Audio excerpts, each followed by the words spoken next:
Thank Okay. I guess are we ready to get started? Yeah, I know I'm supposed to have my first session. Yes, fam, we are ready. All right, no problem.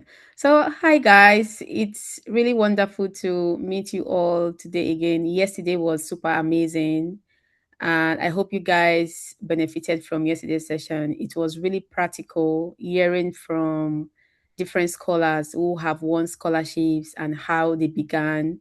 I think one key thing from yesterday was the fact that the speakers who came to share their story, especially Solis, who was the second speaker, our story really resonates to so many of us who came from a low income background. If there's no scholarship, there's no way we can move abroad. Because if personally for me, if you say my papa, everybody in my family, we don't know, I don't have anything that would, be enough for us to say we want to even go to a different country. But through scholarship, we were able to achieve our goals, we were able to achieve our dream. And from all what every speaker spoke about yesterday, one key thing that you can also testify to is the fact that they were resilient, they were consistent, and they knew what they wanted. So they were planning strategically for them to be able to achieve those goals. You can't be a lazy person and you say you need a scholarship. Nobody, even you, will not give your money to a lazy person. Have you not been so? I need a response for that. Just give me a thumbs up if that is true for you personally. You can't So, give your money to anybody if they are lazy. So that is just what it is as well when you apply for scholarships. You have to demonstrate that you deserve it, and it must be showing in you and in your applications that you really deserve the scholarship. So that's one key thing. It's a key take home for me yesterday, and I hope you guys really learned from that experience. And today is going to be an amazing session where we're going to hear from other speakers who will be here to also share their knowledge, their experience. So please have come ready or have your questions ready for the speakers. We're going to have enough time today for question and answers. And at the end of the program or at the end of the speakers sessions, we're also going to talk to you guys how we ScholarWaka can support you. Because one thing we understand is that many of you are new into scholarship application journey. Like yesterday, Solis was talking about how her first year of applying for scholarship was just like a blunder. If she reads her story, she was like, "What the hell is this?" Even me, you can't award yourself a scholarship, but she had to learn how to do it. She had to go seek for knowledge. She had to join different groups, different workshop like this, paid for sessions for her to be able to know what to do and how to do it. So that's the idea as well for us to give you that guide to ensure that you know what to do and how to do it. So I'm going to share all of those with you guys today. I hope today's going to be a fruitful one. So next slide, please.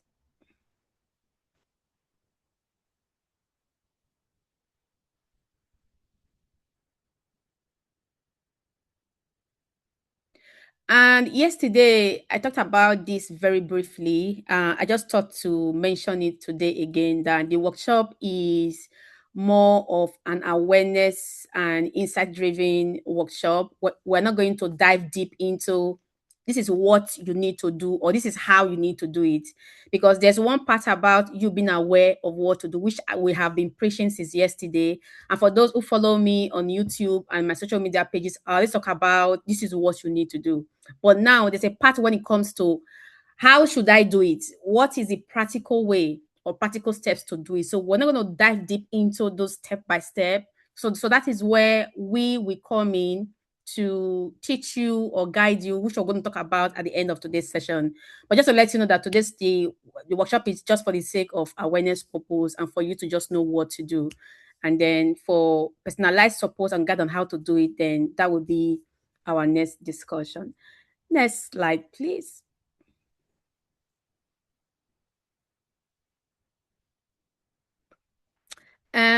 So we're gonna meet our amazing speakers. Can I share my slide myself, please? Don't worry, please. Let me share from my end so that I can be in control of the slides. Okay.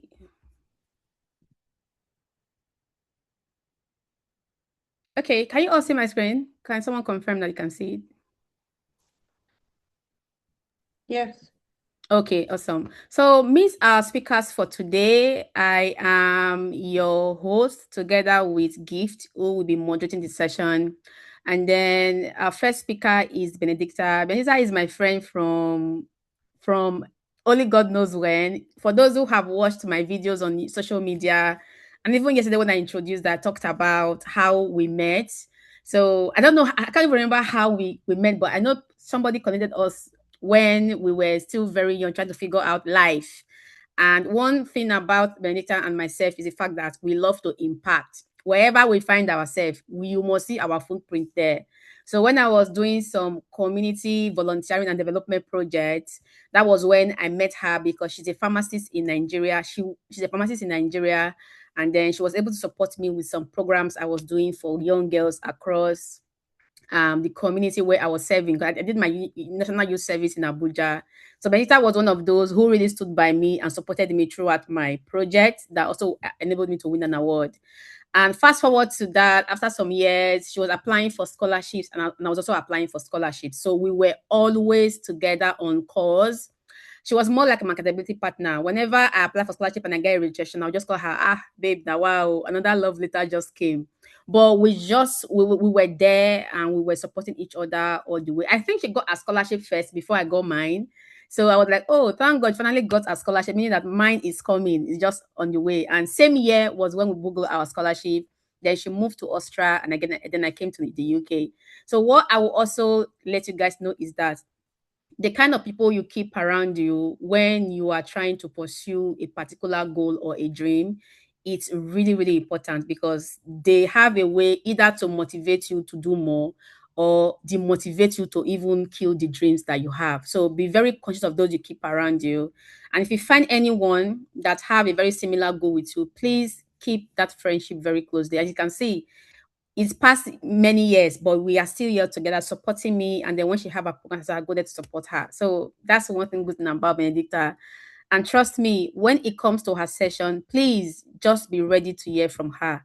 She's going to spill to you the secret about how you can build your portfolio from within your community. You don't need to do anything big for you to build a global portfolio, right? Yeah, her story is really interesting, which she's going to share with us shortly. And for Arike, another amazing speaker that we're going to hear from today, for those who really have interest to study in Europe or in Italy, Arike is an expert when it comes to those areas. You know, when it comes to when you see experts, everybody have their strengths. So Arike, I give her flowers when it comes to scholarships in Italy and across Europe. She's very, very good. I always watch her videos on Instagram. I'm like, wow, this baby is good.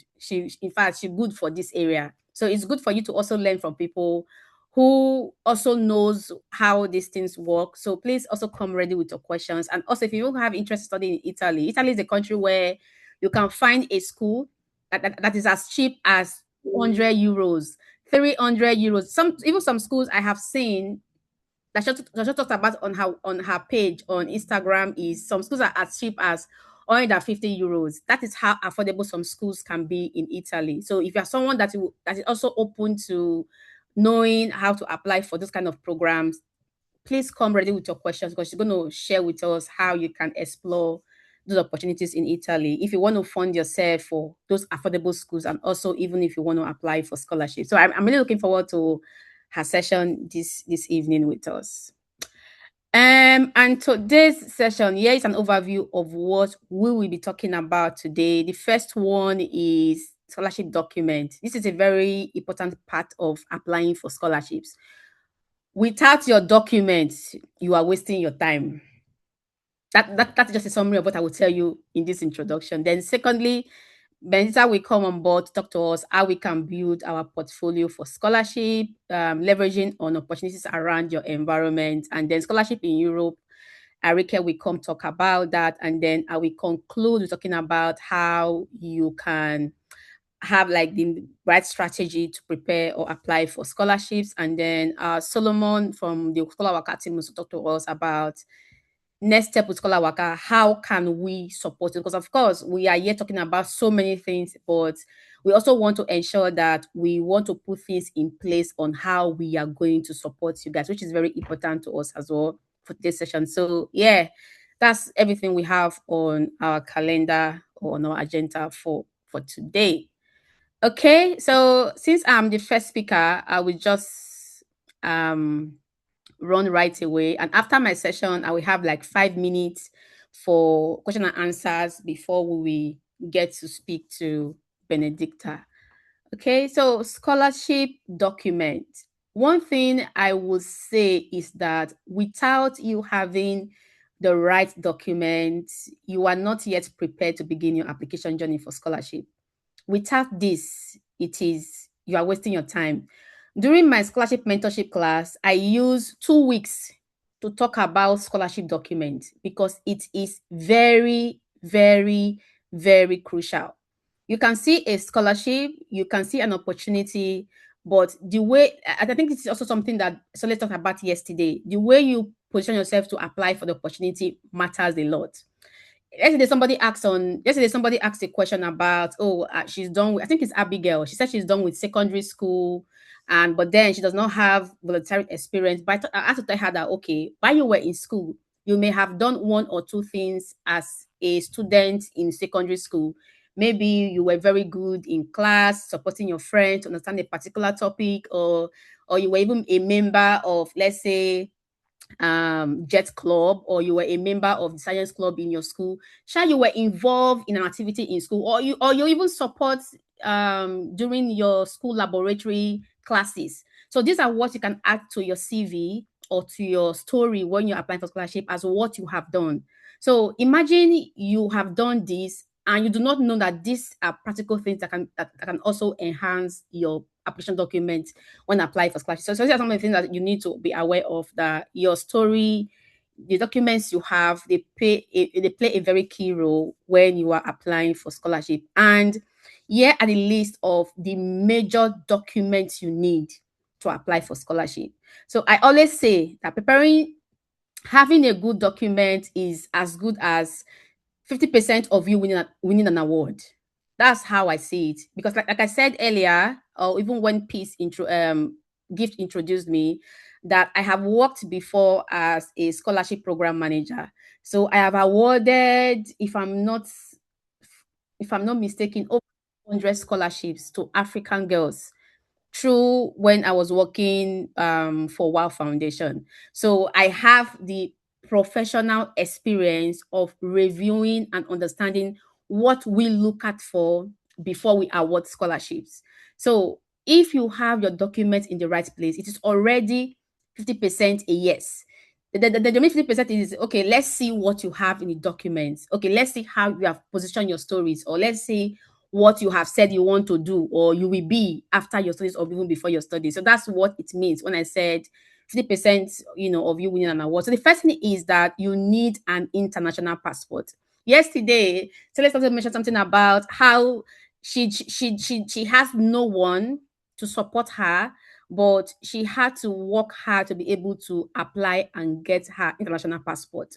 Same thing applied to me as well. I remember when I was done with school in 2016, the remaining money I had remaining from my project was what I used to go secure my passport. My first passport expired. I didn't even use it to travel for scholarship, but it's just a sign that I am very serious with my journey. However, if you do not have the money to get a passport at this moment, that's also fine. You can use any of your national ID. Maybe you have a driver's license, you have an NIN card for those who are from Nigeria.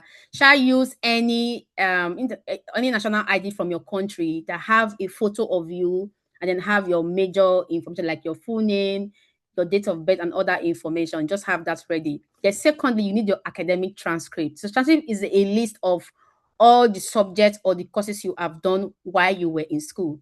So if you're applying for a BSc scholarship, you need to have your high school transcript. So it is in two ways. I always advise that go to your former school and get the transcript of all your subjects from SS1, which is a senior high school, to when you wrote your final exams, and also have your original WAEC certificate.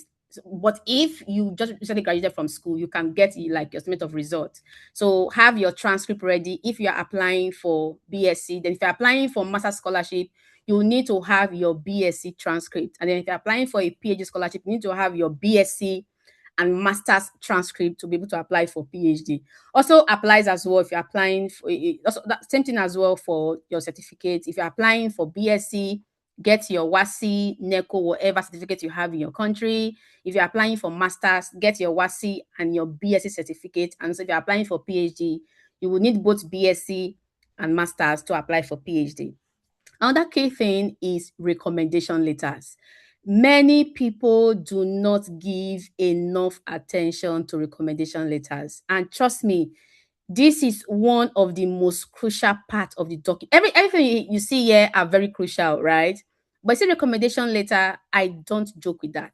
So just like you got a job, or okay, let me give an instance. You are an employer, right? And you want to employ somebody for a particular position that is very important to your company. Because of course, people are giving you scholarship because they're going to spend thousands of dollars, thousands of pounds, thousands of euros on you, and they don't want to give it to anybody who is not serious with life. They want people who deserves the scholarship, right? So assuming you were an employer and you're going to someone that's going to take a position, let's say a financial role in your company, which is of course is very key, right?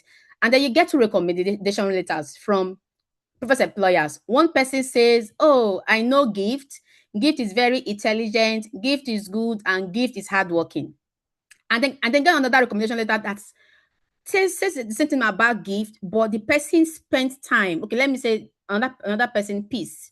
So the person wrote a letter for Peace and said, oh, I have known Peace.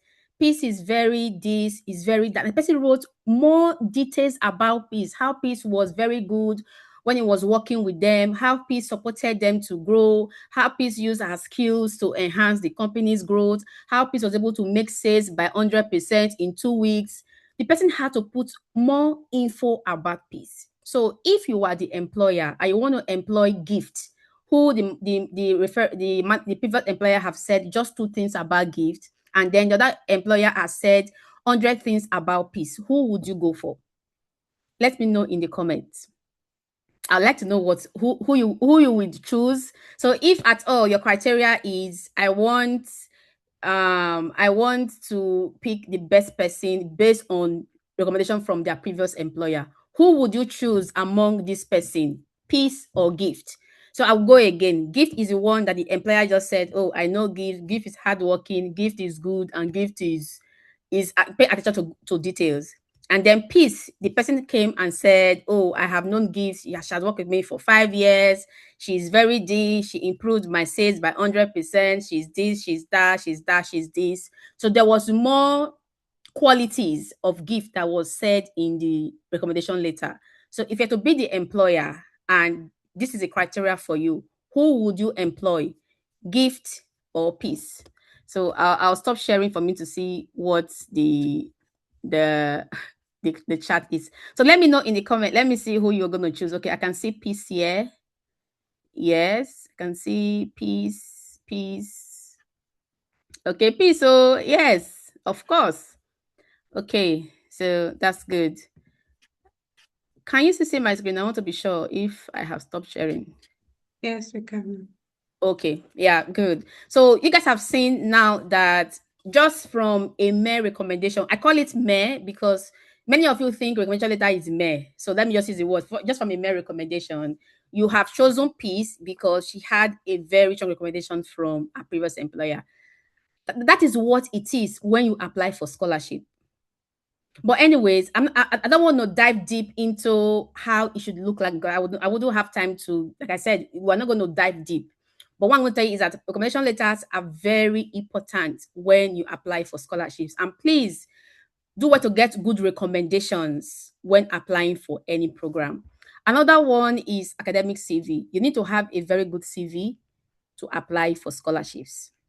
Yes, it is very important. Whether you are applying for a BSc scholarship or a master's or whatever you are applying for, even if you think you have never worked, have a BSc, have a CV. I have people who have worked it over the who were in my mentorship class in the last couple of months, and they are just high school graduates, but we were able to ensure that they have a very good CV for them to be able to apply for scholarship. So no matter what you think you are, oh, I don't have experience, I don't have this. There's something that is in you that you need to bring out to put into writing, and that can go into your CV.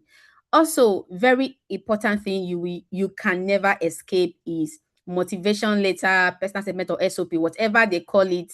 This is where you're going to tell your stories and your goals. Why are you applying for this program? How will this program help you? How is this scholarship going to be a good thing for you? Surely going to find this in any application. And you also need to have the skills to know how to write it. There's William is even here on the call. I remember when William was someone that was in my mentorship class. I think that should be January, right? January mentorship Yeah. class. And I remember when William was writing his personal statement, and I asked them, okay, don't worry, I'm going to help you review your statement. I can see how, when I was reviewing William's statement, I can see how he was talking about his life into writing. As in, I could read William from his writing. So that is what a statement is. It is you telling your story, but you are saying how it's going to align to what you are applying for. However, when you're writing your story, like what Celeste said, you don't want to pour all your emotional story in a letter. When you write one or two lines, next thing, jump to how your story has made you strong to be able to be the right person, for you to apply for the scholarship. So that's what it seems means when I said you also need to have the skills on how to write personal statement. For those who were in my previous mentorship class, in fact, they no longer even come to me because they now know what to do. They now know how to approach it. They are now like very good when they apply for their program and their scholarship because we have really taught them how to approach writing personal statement and what to look at for when they write their statements or their stories. And of course, you know that when you're applying for scholarship, you will write essay and you go write tire. You will write and write and write. So if you think that, oh, I don't know how to write, oh, I'm not good with writing, you have to write because why should I give you my money if you can't tell me who you are? I don't need to know you before you tell me who you are. Put that into writing. That's where essay comes in. So essay is where you have to tell who you are, and I need to know who you are before I meet you. For many scholarships, there are no interviews. For instance, like Commonwealth Scholarship, they don't do interview for Commonwealth scholarships. So they have only picked me because they have read my essays and they are happy with what they have seen. So if I put in anything that I just want to put into my essay, it means that I won't have gotten the scholarship. So for many scholarships that may not involve interview, where they will have to speak to you one-to-one, you need to put details into your essay. And even before they will pick you for an interview, it will be based on what you have written. So you must also have an excellent skills or try as much as you can to write good essays for your applications. And also for some scholarship as well, you may need to provide proof of achievement. So if you have said you have gotten an award, you've gotten recognitions, you've gotten this, you've gotten that, if you have the evidence of those, you can also add that as well to your application documents for scholarship. Then English proficiency later or English proficiency test for scholarship would need that. So if they do need it, please also know that you need to provide that.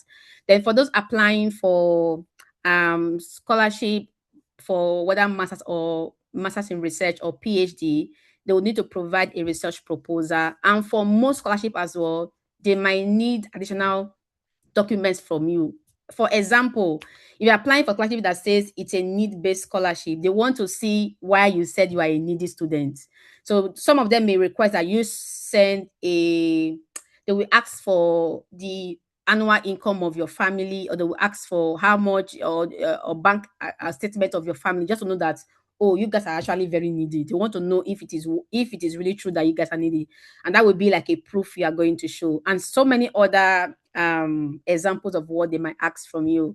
So just know that these are the key things you would need if you want to apply for scholarships. So I haven't done anything detailed, but that is what we can talk about on our next step process. And then writing your document, these are the key things I will advise that you look at for. One, your document should align with each other. So I will explain this very briefly because of time. So when I mean alignment, I mean that when I look at your CV, like now I'll use peace and gifts as an example. So since we chose peace, let me go with peace. So peace has said Peace employer has given Peace a very good recommendation that have made her to cut my interest. Now, if I pick Peace CV, I should be able to see everything good about what the employer have said on her CV. The employer have said, oh, Peace made us to get 100% sales in 2 months, made us to this and that. So the good things I am seeing in Peace recommendation, I should also be able to see that as well in her CV. That's the alignment. And then when Peace is talking about herself in her essay or in her personal statement, I should also be able to see how she's going to talk about what she has done extensively in her personal statement. So that's why I mean that documents should align with each other. Secondly, your document that needs to be on a letterhead should please be on a letterheaded papers, especially your transcripts and your recommendation letters. They should be on a letterheaded paper from your school or institution. Let it be signed, and if possible, please let it be stamped. That makes it look more authentic and original. And also avoid mistakes that will lead to weak documents. So an example of such mistake is when you have 3 names and you are not sure which is your first name and your middle name. It's a big problem. For instance, I give myself an instance. My first name is Ejiro. My middle name is Lucy. Now, on all my documents, what you will see first is Ejiro before Lucy. But if I am applying for scholarship and then my passport is saying Ejiro Lucy, and then if you go to my, let's say, my certificate, my school degree, it will show you Lucy Ejiro. This already makes my document weak. So the way your names are arranged, it's very important when it comes to documents. So before you submit any document, always check to see that they are all aligned. And if there's any mistake, the good way or the best way to correct them is for you to go get an affidavit from any court near you. Okay. Another thing is that please read instructions carefully before you submit your applications, because some scholarships can be very, very tricky. They have a way they need you to submit your documents. So always check that before you do so. And also be intentional about those who write your recommendations or who you give recommendations to. At last, you've seen how I talked about Peace and Gift. Gift got a good one, and for Gift, it was also good, but not good enough. So give somebody who can spend time to write something good for you. And also let your scholarship document or whatever you're writing, allow it to align to the scholarship values, which is something that Solis talked about yesterday. So I won't go that deep into that. Okay, so that's it for me for now. The next person will be Benedicta, but I just want to take a quick question if anybody have anything to ask before I quickly jump into, before we give the floor to Benedicta to come talk to us. Okay, please, can you allow Christiana ask her questions? I'll take 1 or 2 questions and then we can jump into the next session.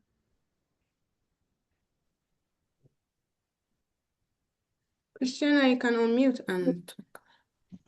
Okay, can you hear me, please? Yes, I can. Okay, thank you very much, Ma, for this insight. So my first question, I have 2 questions. My first question is about the proof you mentioned. For the volunteer experience, I have quite some volunteer experience, but the thing I want to ask is, would they require a recommendation letter from the experience itself, the same way they require recommendation from our professors and other aspects? The second one That is, okay. should I? Yeah, you can Okay, go on. the second one is about this recommendation letter. Honestly, most students are not really so close with their professors for them to be able to give them that kind of solid, strong recommendation letter. So how do Mm. we go about that? Honestly, speaking from my own perspective, I don't have any professor I could say we write a strong letter for me just like that because I asked. It could be worst. So how do we go about that?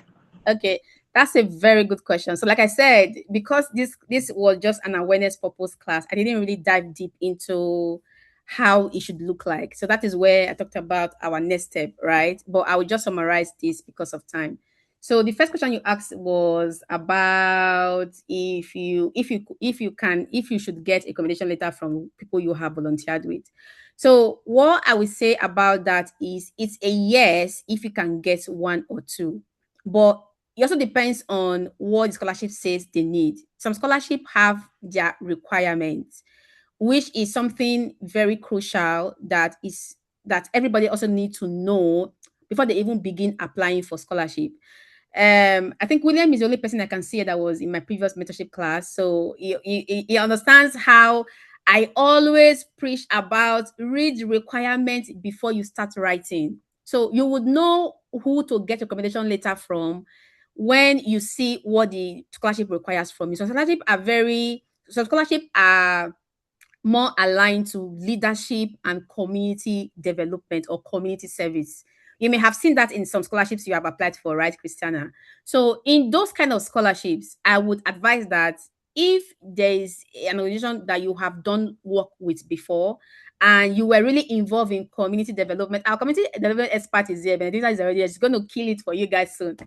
But let me just quickly explain what I have to explain. So if you have an experience working with an NGO or whatever, and the scholarship is aligned to those areas, you can get one of such recommendation letters from them. Some would say just submit once, just submit two. But if you can't get from them, please get from them, and that will make your ability to be very strong. And secondly, about, of course, we are not so close to our lecturers, our supervisors, or our lecturers at school. So the best way to approach that is you will give them a draft of the recommendation letter because they don't know you. And honestly, they won't even have the time to draft a good recommendation letter for you. So even when somebody comes to me for a recommendation letter, I'll tell them, please give me a draft, and then I will use that. I will enhance what you have given to me. So the best way to approach it is get a draft and give to them. I tell them, oh, this is a draft I have given to you just to save some of your time. Feel free to adjust where necessary. So with that, they are able to give you what you deserve or how you want it to look like. I hope that answers your question. And yeah, I'll just take the last question before Benita comes in. Abigail, you have a question. I hope that answers your question, Christiana. Okay, Abigail, you can go on to ask your question. The last question before Benita comes up. Good evening, ma. Please, can you Hi. hear me? Yeah, I can hear you. Okay, so my question is concerning certificate for and transcript, academic Okay. transcript and academic certificate. For an example, so I went to a school and I did my senior secondary school from SS1 to SS3 there. But Yeah. after writing the first, like, I didn't make the papers. So I went to another Mm-hmm. school, right, and I made my papers there in the other school. So Yeah. would it affect when I'm submitting my documents? And also for recommendation letter, my second question, for recommendation letters, who having this issue of your academic transcript is another school and your certificate is from another school, which school am I to go to get recommendation letters from? Okay, very good and practical question. So if you did your SS1 and SS2 in a different school, you can get a transcript of just your SS1 and SS2 from that school. And then when you did your SS3, which is, so that means you did just so that means you did SS1 to SS2, then SS3 first and second term in that first school. So they can give you your transcript for those exams. So because these are internal exams you have written with them. So they can give you your transcript for those exams you have written with them. And then your final WAEC will be the name of the school that is for your WAEC. So that same thing you will just do. Just get your WAEC certificate because that one has like the whatever grade C, whatever B5, whatever they call them, they have that already. So that's how you should approach it. Get your SS1 to SS3 second term from that school, and then your WAEC from the new school.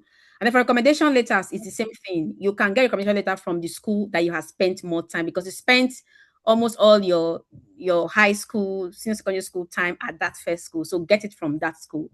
And then that other one was just for the sake of exam. So there's no need getting it from there. That would be my honest recommendation or advice. Okay, thank you, ma'am.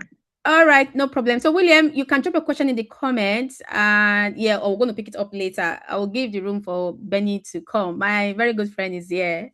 I can't wait to hear from her. So, Benny, over to you. Thank you so much for your time. I've introduced her already earlier, so I wouldn't go over that again. So let's give her the floor to give us more details about herself and how she has explored the world. And yeah, you guys, Benny has a book that she wrote about her journey. I hope we're going to talk about it as well. Let people see what you have put together about your book. So I also recommend that you guys should look at for her book. It's very, very interesting, where she has talked about how she used volunteering. My name should be in that your book, because I was journeying with you when you're doing your volunteering work. But yeah, let's hear from Benny. So nice to meet you. So nice to meet you.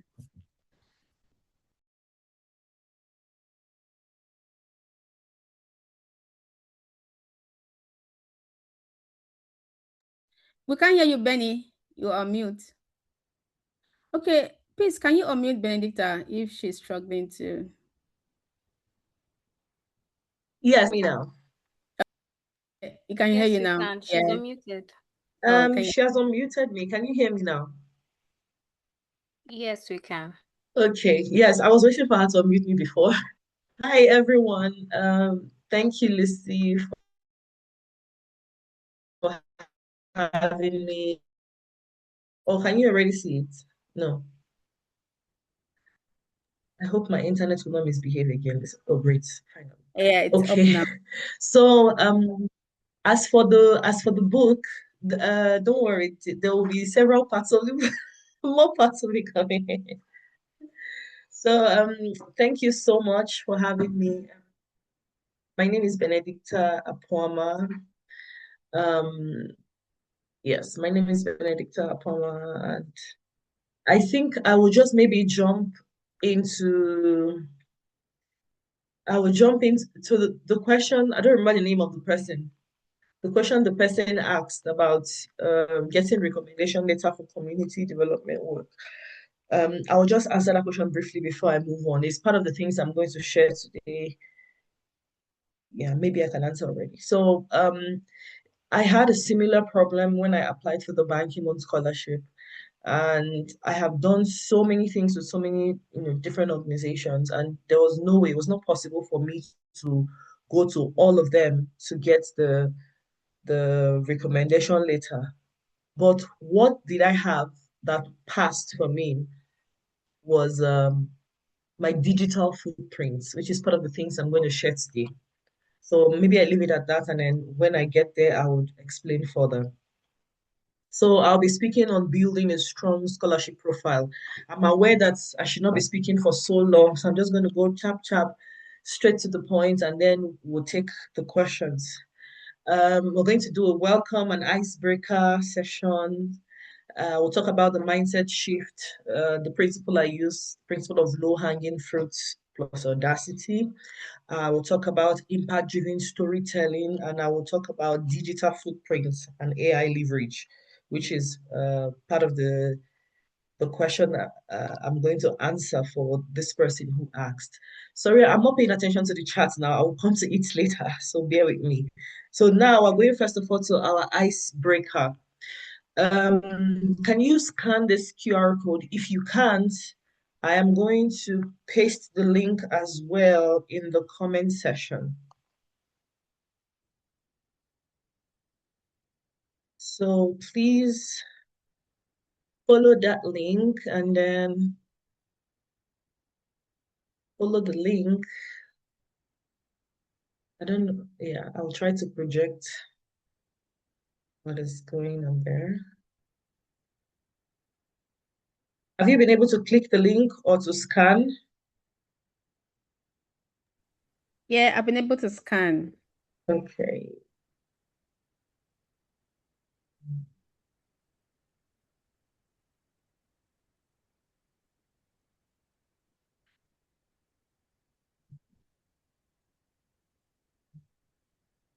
Let us know in the comments if you are able to scan or copy the link. It's very quick if you scan it with the QR code. or you can just grab the link from the comment.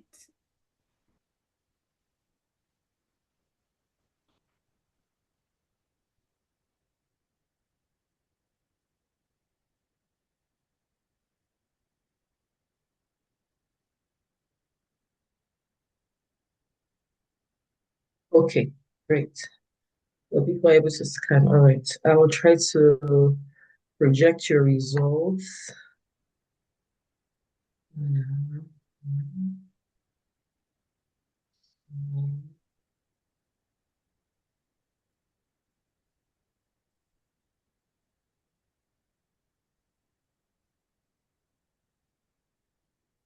Okay. Just a moment.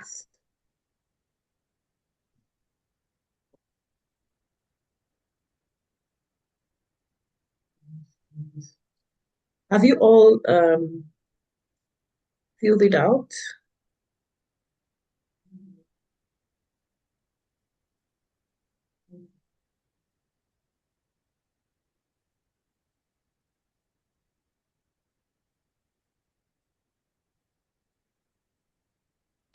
Okay, so let me know which of my screens you can see. We can see your Menti response. Okay. But it says no responses yet. Why? That's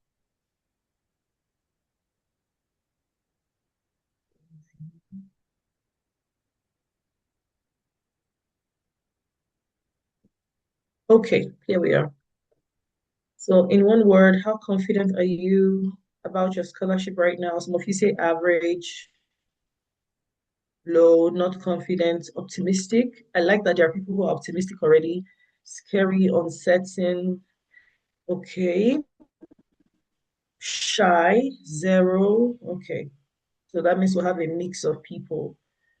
Okay. I think we have more than one question.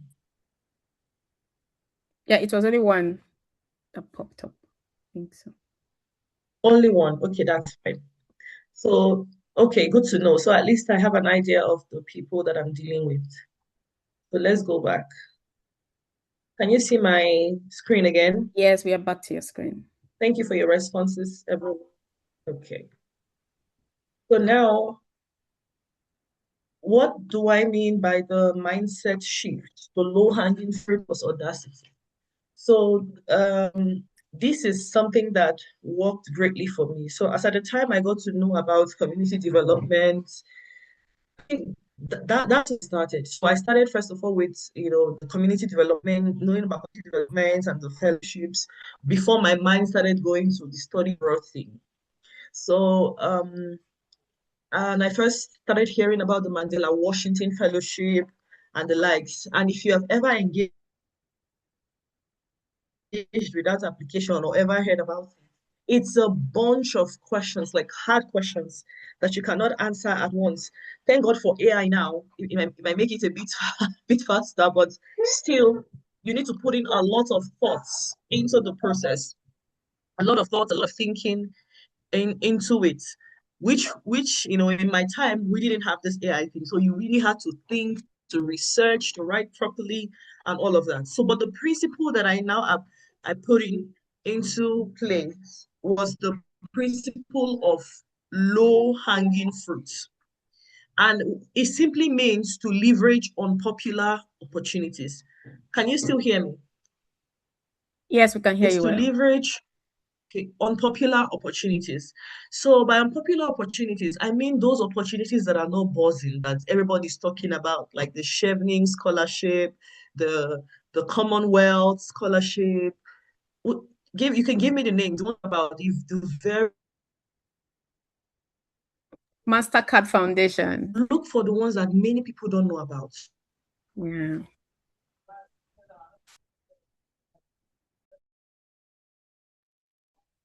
Erasmus Mundus Scholarship.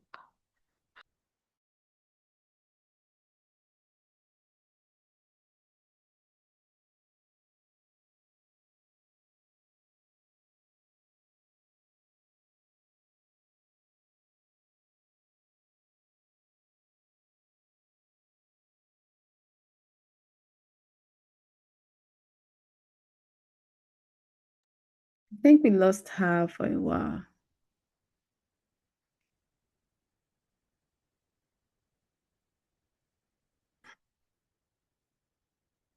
Okay. Think big. Yeah. GIO, that's Ireland government scholarship. Yeah, those popular ones.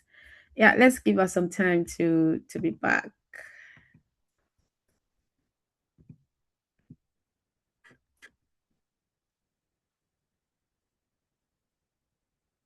Yeah, before she comes back, I like what she was talking about having digital footprint. Yeah, I didn't mention that at all when I was talking about recommendations, right? So yeah, when she comes back, she's gonna really talk about digital footprint, something that I think I should always talk about that because it's really helped me when I was also trying to build my portfolio as well. If you want to search for me, just go online and search Lucy Ikpesu-Ewhubare. You see lots of things I have done like many years ago. So it's really a good thing to also add to your profile when applying for scholarships. So let's give her a couple of minutes for her to come back. But in the meantime, if you have any question regarding what I talked about earlier, you can either ask in the comments or in the chat. I can check to see what's in the chat. If there's any question before she's back. Yeah, please gift allow Christiana to speak.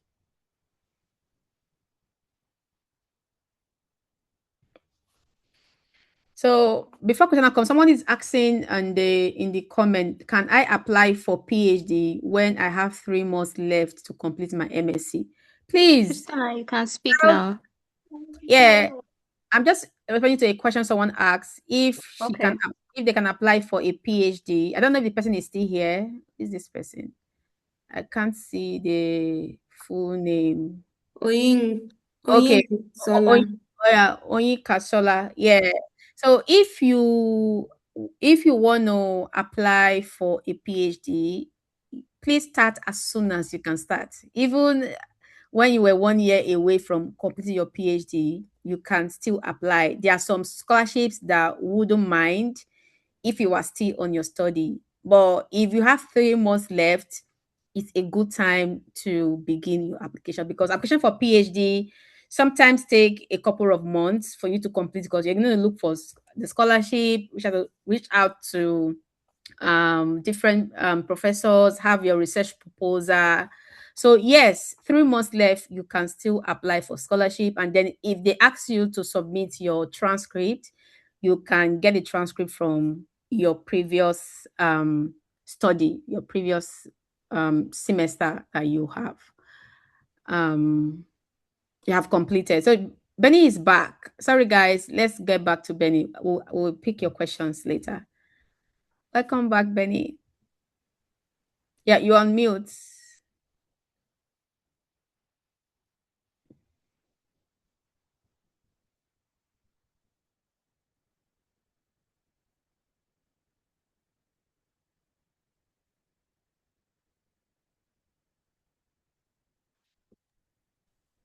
Okay. Sorry, I don't know I'm sorry, guys. I don't know what's wrong with my house Wi-Fi. Everything just disconnected. So, Okay. I don't know why. Okay. It's finally back. Okay. I will try to connect again with my laptop, but I will stay on here. Okay. Apologies, people. So I was talking about the principle of low-hanging fruit, how I found opportunities that were not popular and I applied to them. And for one of them, that's how I ended up being the first Nigerian to partake of that scholarship in my university. So I'm saying that it's a principle that works. Okay, so I've joined back. Recording in progress. Recording in progress.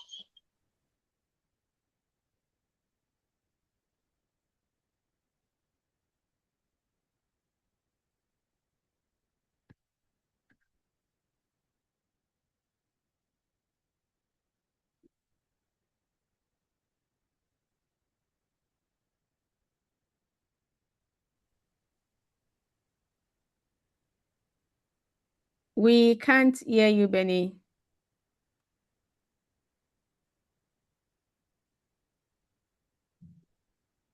Benny, can you hear me? Okay. Yes. think her network is The kicking her. network is bad. Please, do we have this slide? Do we want to help? Do you want us to help us share your slide from our end? Then you can join with your phone. Oh, Does that work for you? I'm back now. Okay. Yeah, hopefully it doesn't happen again, but yes, we can do that. I'm so sorry, guys. I don't know what's happening with my house internet today. Okay, so I'm back. So, yes, and leveraging these small or not so popular opportunities actually position you for the bigger ones or the popular ones. That's if it happens that you still need them. So keep that in mind. The principle of low hanging fruit. What small opportunities can you take advantage of? So as for building, so the scholarship is like the big thing. But before my scholarship, these other things that I have that qualified me, what did I do? Because we're talking about building a scholarship profile. Lucy and I mentioned how we met. We met in Abuja, I think 2016, 2017, where someone introduced us based on what I was doing. So I started out community development projects in my community in Obiarak, and the first ever one I had was in my church. I managed to go around almost all the schools in my community, Obiarak in Delta State, to speak with the principals. So it was a small town, so most people either knew me or knew my parents. So I went around, wrote letters to them, this is what I want to do, and they were kind enough to allow their students come for my event. Do you know that that's one single event was enough for me to apply to the One Championship program by One Campaign in Nigeria, one.org. And that's how I became one of their youth ambassadors in Nigeria. And that was the second year of One Campaign's operation in Nigeria. And when I was making the application, it was just like, oh, just like I didn't even put in so much thought into it. But because what I did aligned, one, and two, there probably were not as much competition when people began to know about it. So that singular project of gathering over 300 students for a campaign or a workshop against teenage pregnancy was enough to get me into the One Championship program. Less than 6 months from that, I was selected to represent them at a youth summit in Belgium, in Brussels. Mostly 99% of the expenses were paid for.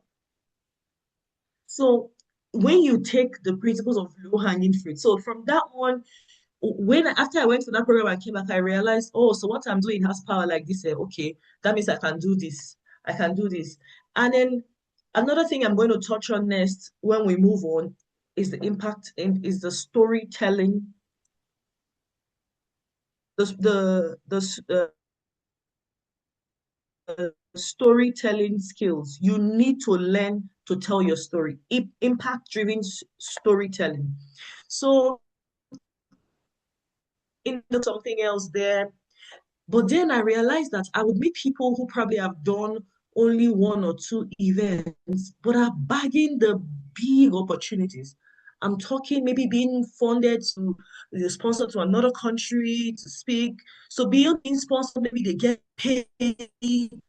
I'm like, how did you do this? Way less than half of what you have done. And I realized that the missing factor was the ability to tell my story.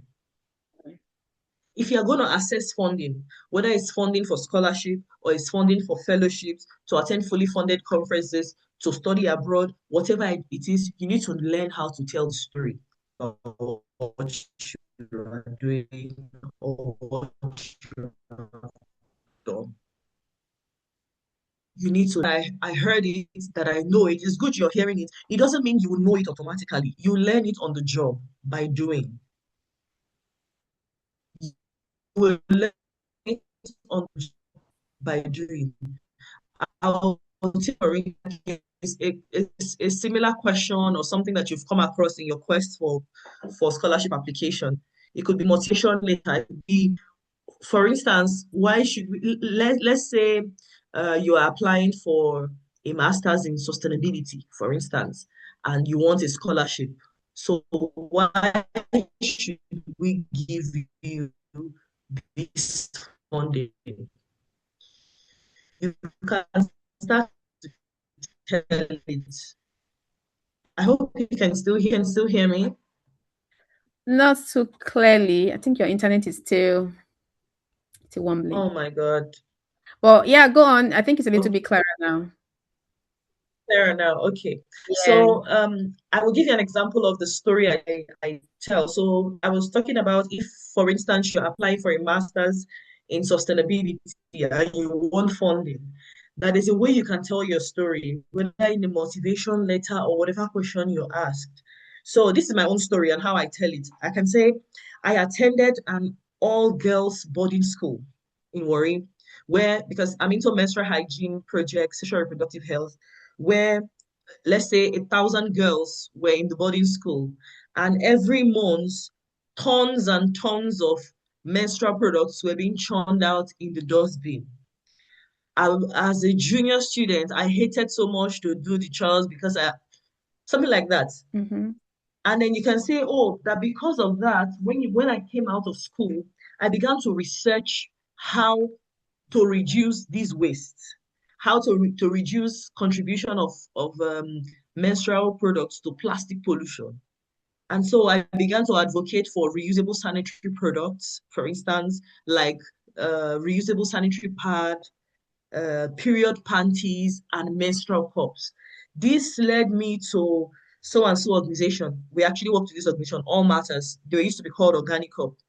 We partnered with them to distribute over 200 menstrual cups to women and girls in this, thereby reducing thousands and pieces of waste in the community.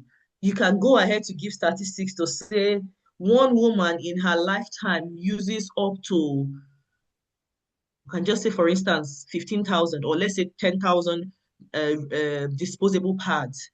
But by replacing this monthly waste of this, we were able to give women one menstrual cup that saved maybe 2,500 of those, because menstrual cups can be used for up to 10, I don't even understand, up to 10 years. Yeah. Imagine telling this kind of story.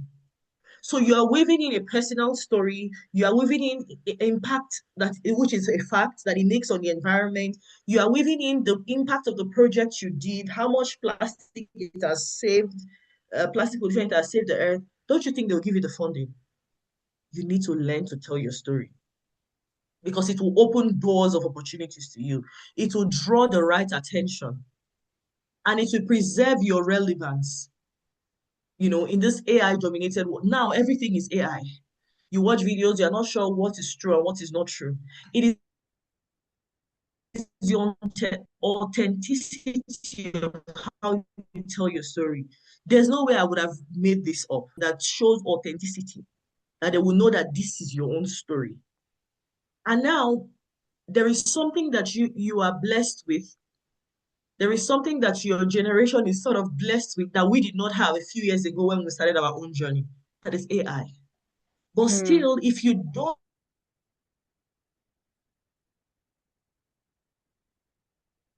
know how to utilize it, we're not that old, but a few years ago, I'm just in my early 30s. So a few years ago, we didn't have it like this. So maybe because we were among those who struggled, you know, to write and actually learned to write in that time, we now know better how to use AI. Because if AI gives you something, you can say, no, I don't like this. Change this, change that. Make it sound more human. Change this, adjust that. You need to learn how to tell your own story. Okay, so this is the point where I'm going to answer that question I spoke about earlier on. Investing in your digital footprint. Let me know if you can still hear me. Could you give like an emoji or something? Yes, we can. Can you react? Okay. Great, thank you. So if I look at you that you are trying to get a scholarship on sustainability, for instance, excuse me, this is just an example I'm using. If I look at your social media, does it qualify for a person who should get a scholarship on sustainability? if I look at your videos, or is it only, what's that song that's trending? Uwe Kuwe Bam Bam. Is that the only thing I see on your social media? What does your Facebook page look like? If you Google my name now, or if you go to my Facebook, just by looking at my profile, first glance, you already know the kind of person I am. You already know whether I deserve a scholarship or not, or whether I deserve a job or not. Do you even have LinkedIn? Do you know that nowadays, because beyond scholarship, I know that the idea of you getting a scholarship, wanting to study abroad is to improve your global competitiveness. You don't just want to study because you want to study. You want to be able to get better jobs. You want to be able to compete, in the global labor market, right? Do you have a LinkedIn account? Are you consistent? Do you even have a professional photo there? These are things you need to invest in. Now, to the question of the person who asked about getting a recommendation letter, when I was being interviewed for the Ban Ki-moon scholarship, Ban Ki-moon is the former United Nations Secretary General. When I was being interviewed for a scholarship, the board was saying, "Oh, I wrote so many things that are done in my CV and in my motivation letter and all." It felt like it was too good to be true. So they wanted to know if it was real. Can I go and get recommendation letter from all these organizations to prove? At that point, I just told my husband, I'm not doing it again. I'm not applying anymore. Because as at then, I don't know if Lucy remembers, but I actually got the Russian Open Doors scholarship, full scholarship. I was already getting ready, arranging my bag to move to Russia. But because of the COVID-19 lockdown, we were waiting for the Russian borders to open so that the embassy can invite us to apply for visa. Everything was cleared already. So when these guys were stressing me, it was because the embassy was delaying. So we thought, let this phone number and say I should study online. The goal is to travel and be able to access opportunities there in person. So we decided to try this other Ban Ki-moon scholarship. So when they asked me, I just said, I'm not doing. How can I go around 10 organizations? Some of them I worked with them 2 years ago, 3 years ago, to give me a recommendation letter. And I was going to say, well, just tell them, don't leave it like that. So I emailed back and said, "Oh, I'm sorry, it's impossible for me to go back to ask for this, but I have proof." What were my proofs that I've worked with those organizations? I had social media posts. It's not the one that you rush and go and make now that you did 10 years ago, but it will show the date when I did it. And probably the organization, you see them tagged and you see the organizations commenting under my post. I had that. I had blog posts with pictures, credible pictures that would be verified. Guess what? As surprising as it sounds, those things were enough for them to consider me for the scholarship. I got it. So you need to learn to communicate who you. Social media. This is not the time that we'll be catching cruise anymore. It's not. People can catch cruise, but you that want to access international opportunities, social media is not for catching cruise for you. You need to avoid negative engagements. Shebi, I don't know if you've heard. If maybe I should have done a poll to know the average age of the people on this call. There was a time that a person lost a job, high profile job. Why? He tweeted rubbish on Twitter. He tweeted, the organization saw, the boss saw, and that's how the person lost the job. It has happened not once, not twice, not 3 times. It's still happening. It is still happening. You need to invest in the quality of your digital footprint. It's not everything even me, I'm talking to myself. Because sometimes some people will make some comment as me, I would have made it, but because I cannot write it. This person wrote my mind. You will go and like it. You will go and like it. Hey, be careful. Oh. Be very careful. Social media is for you to communicate who you are. Last year, funny enough, I saw somebody viewing from one campaign, but from their office in Germany. Because when I was moving to Austria, they don't have an office in Austria. Somehow I informed the office in Nigeria, and they said, "Okay, we'll introduce you to the office in Germany." They introduced me to the one campaign office in Germany, and they even invited me once to speak online, and the second time was in person to Berlin in Germany. And I don't know, somehow the people who I knew then, at least only one person that I knew that was working there that is still there. But I don't know how my name came up somewhere, because these people who recommended me, I've never met them before. I don't know them. But maybe they saw my profile that I've worked with the organization before. I don't know. That's how I got recommended to an organization that was partnering with UNFPA. for the launch of the State of the World Population Report in Berlin, Germany last year. It's on my social media, it's on my website, which I will introduce to you later, and also my YouTube. That's how I got recommended to be on a UNFPA panel. I did not apply. I don't know how it works. I was the only African and the youngest on that panel. So I was with UNFPA, executive that have worked for 20 years, attacking ambassadors of nations. I was on the panel with them. From LinkedIn, just from viewing my LinkedIn post. That, in fact, my LinkedIn profile, I learned to take my social media more seriously. Some of you, it may not be that you are not doing those things, you don't do any negative thing, you don't do any nonsense, but you don't know how to put your settings right. So anybody, any Tom, Dick, and Harry can tag you to anything they're doing, and you don't know it's appearing on your feed. That when the person views your profile, they see all those things. These are settings that you can, this is not a class, this is not a social media class, but these are things that you can learn to adjust, put in place. Let someone see your profile and know what you want. Let them be able to recommend you for things. Okay, so I'll move to the next. We're coming gradually to the end. Because of time, we need to round off. What are the take-home lessons? You need to stay consistent. I know you've heard it over and over again. Stay consistent. Continue doing it. Some of us, we learned on the job. We probably did not have opportunity to attend sessions like this. Maybe only once in a while or twice. And that once you had to pay heavily.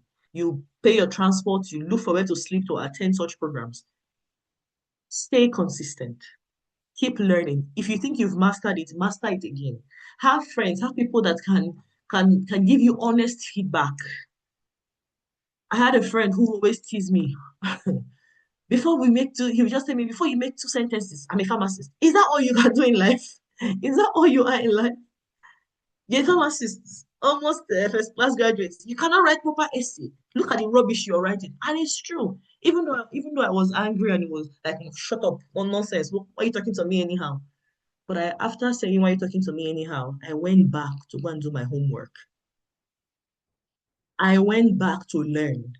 And one of the ways you can learn to improve your writing is by reading. Read what other people write. Read posts. I'm saying read important things. Oh, if you're doing call for application, read. Look at people. Maybe some people will do blog. Somebody who has won it, read those things.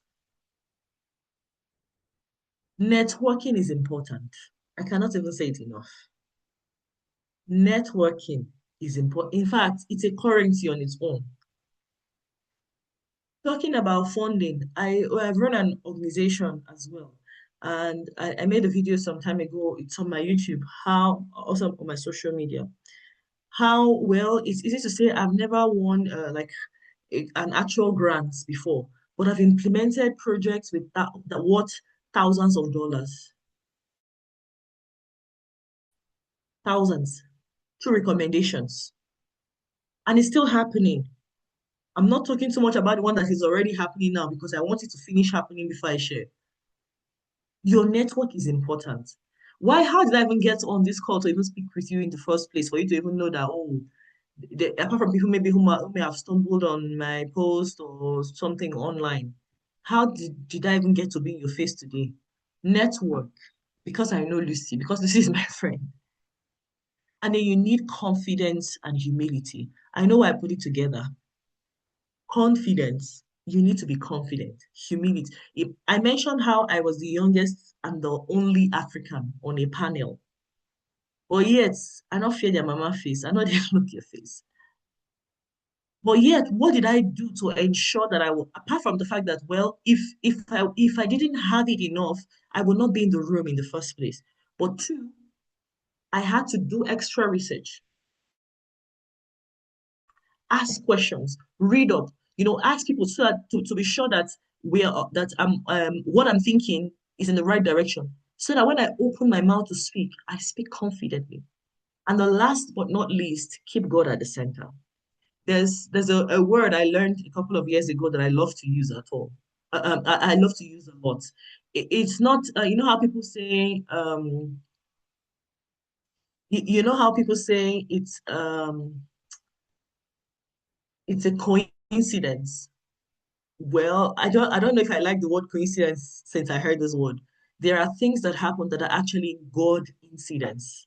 So God can orchestrate you to enter somewhere or to just engage. Imagine, okay, and let me give a practical example. There's someone who I've known for years, two occasions actually, two scenarios. One person, I've known this person for years. They know what I'm doing. In fact, they wrote forward for my book that Lucy was talking about. But somehow it was when we were having a conversation few days ago that something came up and said, "Oh, what you're doing, I need to introduce you to this person. How come you've never mentioned this person in all of our conversation all these years?" And a few days later, made the connection, and things are now, I've said. So there are things that are not only coincidence, they are God incidents. So you need to put God at the center. Yes, this is the time I'm ready to take your questions. So please, you can type. I'm now looking more actively in the comment section. Please type in your questions. If you have a question, you can also raise your hand. And Yeah. just a few questions with Benny before we head over to Arike. Abigail and someone. Okay, Abigail first. Okay, good afternoon. Or good evening, Hi. sorry, good evening. Good evening. Hi. So please, my question is talk about digital networking. So I'm basically I'm applying for an undergraduate program. So this digital networking you're speaking about, does it also apply to us? And how do we go about it? Like, we're just coming up, we're just about to get a higher education. So how do we apply it for ourselves? Basically, that we don't have major, like, how to do, like, we don't have an idea of how to go about it. Since we're just about to enter a particular field, a career as a undergraduate student. Okay. Did you say the internet? Yes, you said yes, our digital, yes. Footprint. But do you use social media?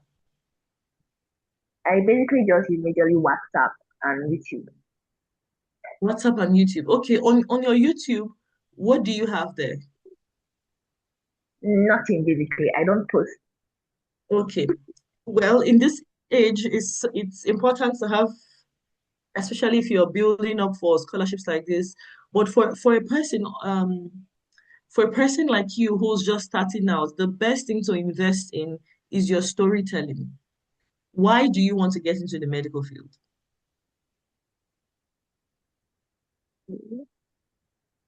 So that's how you can begin to build your story. Why do you want to get into the medical field? What inspired you to do that? Who inspired you? What inspired you of all fields? Why that? So this is where you now invest in your storytelling. And also, now that you know that scholarships like things like this, nothing stops you from volunteering as well. For looking for Yeah. organizations that work on whether it's medical outreaches or something. You don't need a degree for that. Even if it's just to help them put medicines together while they're doing what you're doing. I once followed a team I did not know from Abuja to the core north for the first time, Kebbi State, to go and volunteer. Don't do that too. I'm just giving an example. Don't do it. I'm just giving an Yeah. example of what I Yeah. did. So you can invest in volunteering, most importantly, your storytelling. And I think depending on the kind of person you are and the family you're growing up in, I think it's possible to have good social media presence and good social media engagement. Okay. I Yeah. hope I answered your question. Right. I would Yes. also like to Thank add you. to that very quickly. So sometimes you do not really need to do anything big.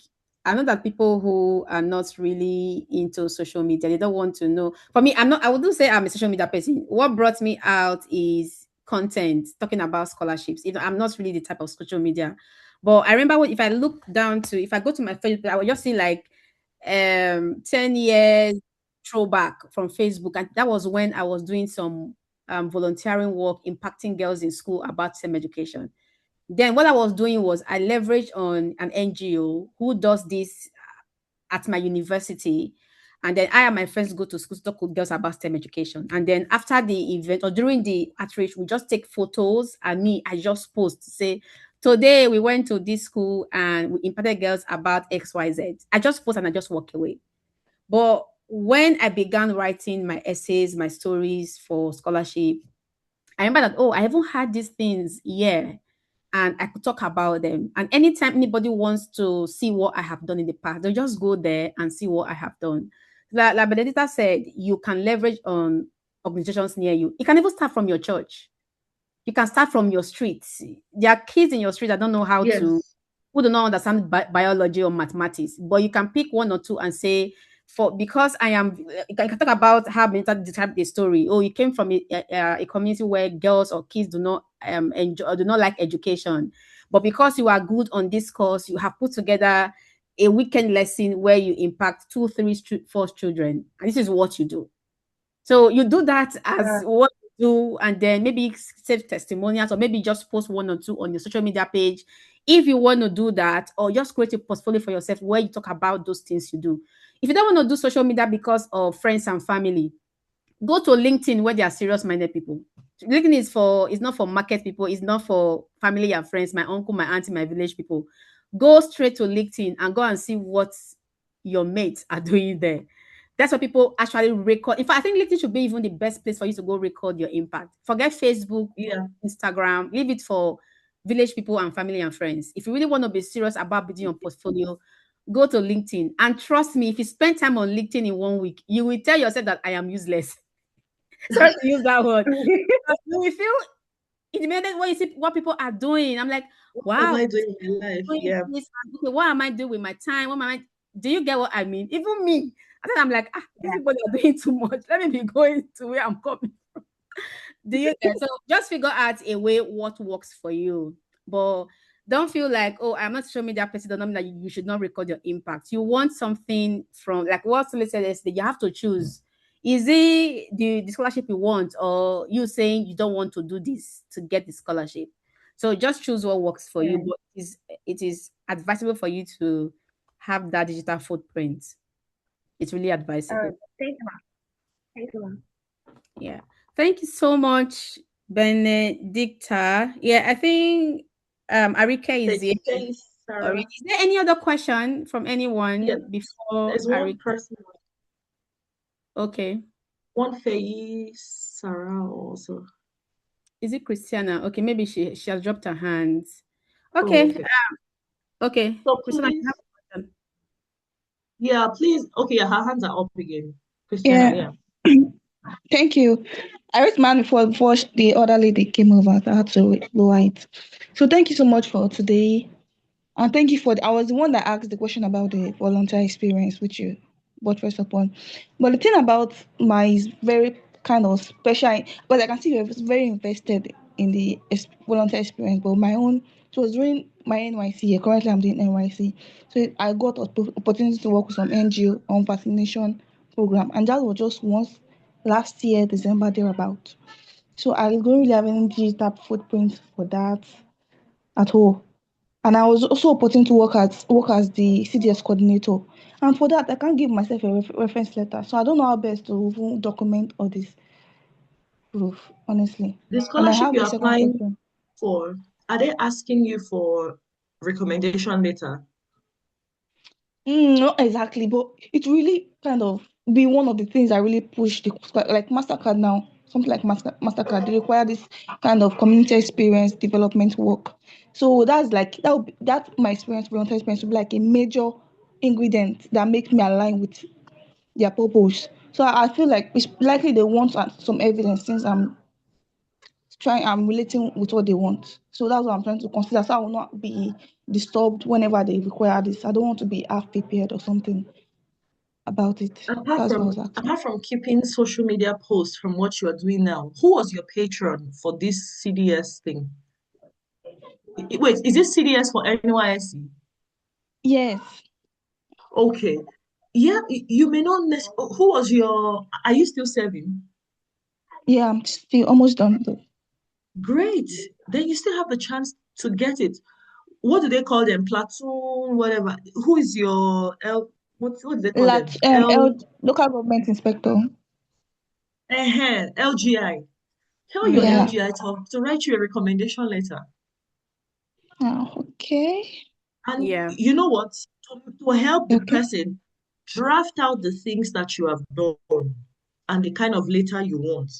Give the person, sir, please, this is a draft. Can you put it on paper head, letterhead, stamp and sign? If you don't like it, you can edit it to suit. Simple. You're still there, so it's Mm. possible to get it. Get enough pictures. Start making posts about what you did now. Since you're still serving, oh, throwback to when I did this, that, in so and so community, my team. Now you understand what the scholarships want. Phrase that post very well, the way you want it to Okay. be. Then when you are making applications, copy the link and paste it as evidence in your application. I still do it till today. There's some applications I Okay. make. In fact, it was one of my motivations for getting my own website. Because sometimes you want to make application and I'm thinking, hey, what's the title? Especially me now that when I was doing those things, I was using my maiden name. Now I'm married. So I have to start typing Benedicta Oweru for Google to bring it up. I start searching. Oh, I moderated a UNODC session. Oh God, how do I find it? So now I try to get all those important links into my website and I keep updating it now. While a website may not be your priority right now, but I'm saying so you can invest in social media posts. Okay. Thank you very much. Please, I have a You can second even decide to question. make a short video about it where you speak about what you did. Yeah. Please go on. Yeah, so the Please go second on. one, beforehand, I asked the question, but I did not get the opportunity to really get the answer I needed about recommendation letters from professors. So Madam Lucy, sorry, Mrs. Lucy, she helped me about this draft, giving draft to the professors for them to just document it, put in letter head and all. But one question I want to really ask is about these letters where the scholarship platform required the professor themselves to upload it, where they'll send the email, like all you have to do is just put that email there. And I think that is very troublesome because I noticed there's a lot of things this is what a lot of scholarship are now doing. They require the professors themselves to upload the scholarship, the letter of recommendation themselves. So I can't keep reaching out to them or telling them I placed your email in this, please help me upload this and that. Can't even imagine how that will go. I So know how do we what you do? mean.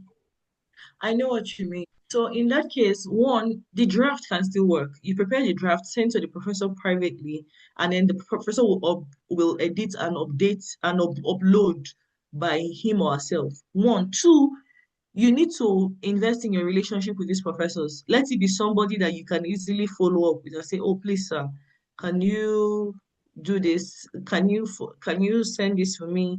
The deadline, always tell them the deadline. The deadline is so and so date. And it should be someone that you can easily follow up with. I know friends who lost opportunities because the professor they wanted to write recommendation for them was just trying to be wicked or was just trying to find a way to extort money from them. I know a friend who lost a big job. She already got to the final stage of the interview, but because you know how they say put in the name of your previous supervisor, the person used very light words to explain what she had done. That's how she lost the job. So you need to invest in your relationship with those people and be sure that the person whose name you are putting will speak well of you. So I know that can be tricky, but good to work on Yeah. that. Yeah. You have to figure out a way to work on that. Yeah. Yeah. Thank you um, so much. I have to yeah, run now. yeah, thank you so much, Benedicta. Really appreciate your time. Guys, please connect to Benedicta. That's our website, and she's also on YouTube as well. Connect with her if you need to ask any personal questions, or you Yeah, can drop. please, everyone, I see more Yeah, subscribers. Yeah, yeah, and please, one more thing. The barcode is something that is like your feedback for this session because I want to improve. I want to do better when next I'm invited to speak. So please, if you can take 2 seconds, just the same way we did the first one. If you can't scan the code, I already put the link in the comment. Please fill it out. I will, because of time, I will share it with Lucy, and she can share with you later to see the overview of your responses. Yeah. Thank you so much for having me, and yeah, looking Yeah. forward to Arike's session. Yeah. Thank you so much, Melissa. Dankeschön. Yeah, I really appreciate it. Thank you so much. Hi, Arike. Apologies that we had to eat into your time. Yeah, sometimes we are just unable to be too brief, not to share the goodies that we have to share. So I'm so good to see you. I've only been seeing you on Instagram. Scholarship in Italy. So today let's see how we're going to back this scholarship. So like I told people before you joined, I don't know if you're yet when I did the introduction, that in Italy there are schools that are paying 100 euros to come and study. So people come and learn how to study for free in Italy. Okay. So over to you, and thank you so much for honoring our invitation. You're welcome, and good evening, everyone. Can you hear me? Yeah, we can hear you.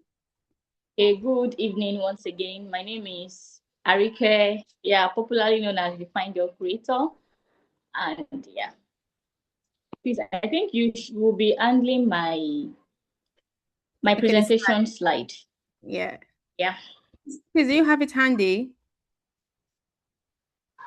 Yes, we do. Just give me a minute. All right.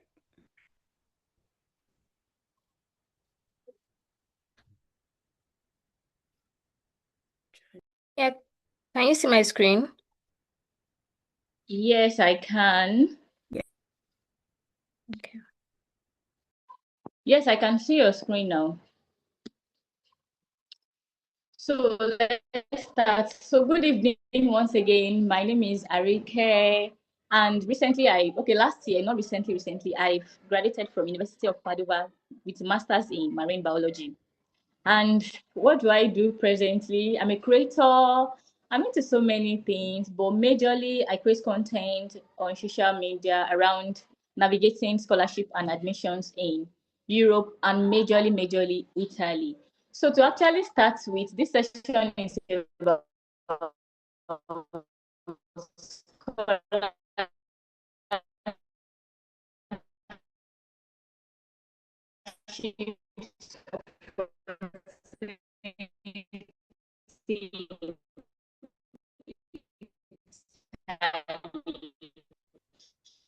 Sorry, your but voice we is already know what breaking. next slide, please. We already know what scholarship is, but I would just like to please.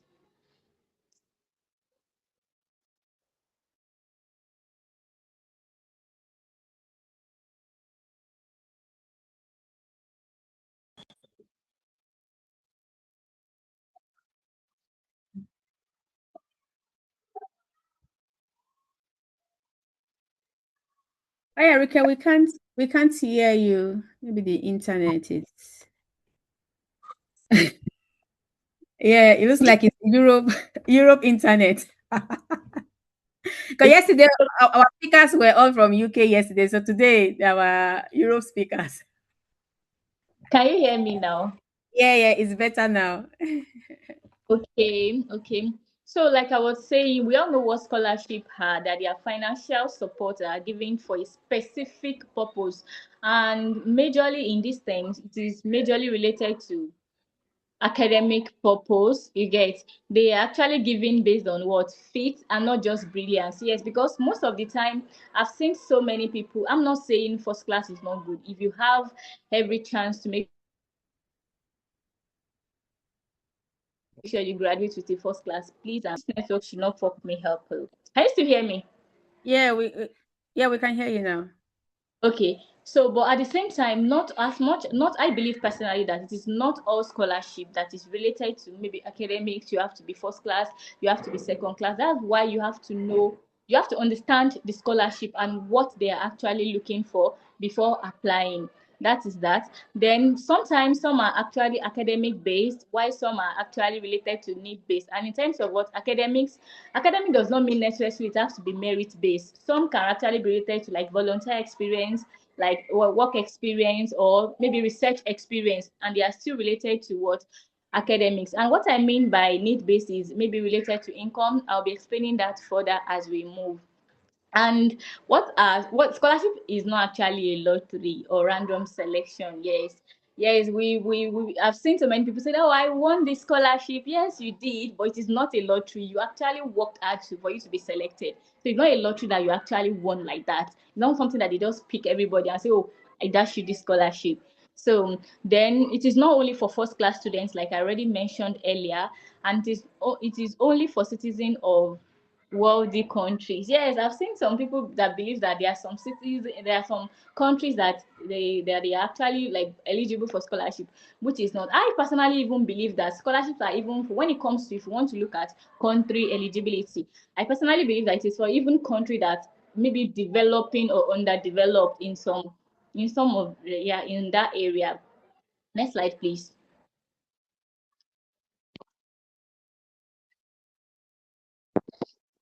So why scholarship feel consuming? So sometimes the first one is what information overload. There are so many times that we just keep on hearing there's scholarship here with no clear information of or maybe structure of what to follow. So first thing first is that personally I believe that you should understand the scholarship. You get very very well and know the clear structure for you to follow before so that you can actually achieve the scholarship. Another thing that can make scholarship feel confusing is misinformation. I personally feel like, sorry, I love to use the word personally, because sometimes it is not like it's just my view. So you hear more of that today. So sometimes misinformation. Personally, I believe that maybe not all, but I can say 60 to 70% of this nowadays youth, we are kind of lazy. You get, we just like when we hear something, we don't want to do our due diligence. Like the previous speaker mentioned, I feel like yes, there is AI now. Instead of using the AI very well, you get. I think maybe people are now using it negative. Everybody just want to go to ChatGPT and grab AI and just say, "Oh, do this for me." So sometimes, yeah, there are so many people I've talked to. Oh, this is this thing. I'm here. This, and they were telling me, "No, ChatGPT tell me this." I was like, ah. Me, I'm not AI, but at the same time, they don't have all the information. So most of the time, you have to do your due diligence. If you Google is your friend, if you cannot like, if you don't like reading, make use of YouTube. I used to tell people that there is no information out there, even me that I personally put out there, that nobody has talked about. It's just that you've not done your due diligence to actually know more about it. So that's another thing why some people feel like I don't even understand. Some people say I don't even understand this scholarship of it. It's because you don't understand. So what are you doing to actually understand it? It's not a thing is fear of rejection. I've heard so many times that people are not even ready to start. They're like, what if they don't pick me? And I'll tell you that what if you are selected, because they don't even pick you, get selected. What if, so sometimes the fear of I don't have first class, so I don't have 2-1, no, maybe I'm not even good enough. Sometimes I would say maybe low self-esteem, you guys, makes people to feel like, oh, so scholarship is not really for me. And that leads me to the last thing I would love to mention, which is what identity mindset. People, there is this set of people that believe that it is not for people like me. It is, see, one thing I believe personally is that we'll always be in the middle. There will always be somebody I look up to. There will always be somebody that look up to me. It's just for you to know that at every point or wherever you are in this life, you get, there is nothing that you cannot achieve, because there will always be somebody you are looking up to, and there will always be somebody at your back looking up to you. So there, for you to actually be like get a scholarship, you have to clear up that mindset of it is not for people like me, because scholarship is for almost everybody. It just depends. I've seen a lot of 2-2 get scholarship that first class and 2-1 couldn't get. So sometimes it's not all about that. You really have to keep up that mindset that it is not for people like you. Next slide, please. So what I would just say is that scholarships are not magic. It is just strategy, and you have to like be careful. It is just strategy. So why Europe? Yeah, in general, like if you know me personally on social media, you know that I'm an advocate for Europe. Yes, but majorly Italy. I'll say that most schools in Europe, they are very, the tuition fee is very affordable compared to UK, compared to US, compared to Canada. See, personally, we have our aspirations, but I believe sometimes you have to use maybe there are sometimes I personally used to say it's easier to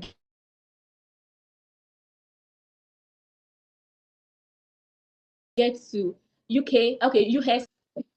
Sorry, a call came in. Can you hear me? Yeah, we can hear you now. Yeah, can you? I'm sorry. A direct call came in for me. Okay, can you hear me? It is easier to get to US and Canada from European countries than from Nigeria. So sometimes if your target is US, if your target is Canada, sometimes I used to tell people that break your big goals into smaller achievable tasks. You get, if you've been trying for years, for example, from Nigeria and it's not coming, maybe I've seen a lot of my colleagues are from Italy, from Germany, from Ireland, from Netherlands, that they've gone to other parts, like where they actually wanted to go, where they want to go rather. But staying in Nigeria sometimes for like a longer time might delay it. So Europe in general, like we know, it is very, very, please, previous slide, please. It is very, very affordable in terms of what tuition. There is regional funding also, and most of the scholarship is what government funded. Another thing is that we have post study. The list in Europe that you get is 1 year. There are even some that give as far as 2 years post study. There are some 1.5 years. So these are the advantages of Europe over other countries. Next slide, please, before we move to the explanation of each one of them. So why Italy is underrated, like I used to say, we have so many public universities now in Italy that they teach in English. Yes, although there are still limitation when it comes to bachelor's degree, if I'm going to be honest here. But for master's degree, we have a lot of universities that they now have a lot of master's program in English. Like I already said, like low tuition. And most of the time you even get to not to even pay tuition. When I will explain that when I get to the type of scholarship. Then we also have need-based support, which is what I'm trying to talk about scholarship that is based on what um based on need-based. Then we also have what living support. Most of the time we get stipends. There are even a form of scholarship we call that regional scholarship that even give you not only living stipend, they provide accommodation, they even give meal for you in Italy. Yeah, so that is that. That's just like the paraphrase. Let's move to the next one where I get to explain each one of them. So yeah, so scholarships in Italy that you need to know. There are different forms of scholarship in Italy. The first one is I called it merit-based scholarship. And why do I call it merit-based scholarship? They are scholarship that you don't have to do anything to apply. You just apply for admission. Almost all university, not all, but let's say 40 to 50% or 50 to 60% of universities in Italy, they offer what we call merit-based scholarship. And it's kind of scholarship that you just apply for admission. After applying for admission, every candidate that apply for the admission will be considered, but only candidates with highest academic achievement will be awarded. So in this case now, if you are looking at if you are considering being considered for a merit-based scholarships, that means you have to have like strong CGPA. Not necessarily has to be a first class, but you have to consider strong CGPA. But at the same time, it's a form of scholarship you don't have control over. Here is how it works. I've seen so many times that people with first class didn't get it, and people with 2-1 get it. So it actually depends on how strong the CGPA of people that you are applying to, how strong they are. For example, for every year, maybe for example, let me even be specific to University of Padua, they give this scholarship to 60 international students. But with that 60, they cut across all departments. So which means that at least sometimes maybe two will come from one department. So after that time you submitted an application, luckily if it happens to be the candidate with highest academic achievement for your department, you get it. So for departments like mathematics that we used to have a lot of first class holder. So sometimes for 2-1 to actually thrive in that field might be challenging. That was the scholarship I actually got back then in 2022, and I am not a first class recipient. I'm not even a first class holder. I am a 2-1, and I was able to get the scholarship. But it's a kind of scholarship that you really have little to no control. But if you are still in school, the only control you have is just that do very well, make sure that you come out with good grades. It's not even about 2-1, it's about your CGPA, because there is 2-1 of 3.5, there is 2-1 of 4, there is 2-1 of 4.4. So it is about your what. So we can all both have 2-1, but we don't still belong to the same class when it comes to CGPA. Like I used to tell people, 2-1 is not 2-1. It is when you start scholarship journey, you know that 2-1 is not 2-1. Personally, 3.5 is different from 4.2 or 4.3 or 4.4. So we don't belong to the same 2-1. So that is that about university scholarship, and almost all university have that kind of scholarship. Then another one I would love to talk about is also what we call the Macy scholarship. If you remember that I said for that university merit scholarship, you cannot apply, you just apply for admission. They just do their random based on the strong CGPA, and they'll select the one that they want to select. But for Macy scholarship, it's actually an Italian government scholarship also, but this one you apply separately. And one of the criteria for applying for Macy scholarship is that you must have admission. So, for example, if you are considering Italy now, this is currently our application phase. A lot of schools are open. Some are even closed for first call already. Some are beginning to open for second call. So you have to have admission first. After having admission, I think Macy used to open around April, May. You get at that time. So when Macy scholarship is open, you apply for Macy scholarship. And one of the criteria for Macy scholarship that I know from people that actually have Macy scholarship, that are my colleagues, is that you have to have strong motivation letter. And like the previous speaker said, when it comes to motivation letter, one thing that will set you aside is how you can, if you know how to tell your story. So I tell people that this thing is not hard, and this, as much as it is not robot, it takes consistent practice. We cannot just wake up one day and say I want to write, and you just feel like it's writing like for years. Like they've been doing like consistently, they've been trying to write and write. So you have to have a strong motivation letter. And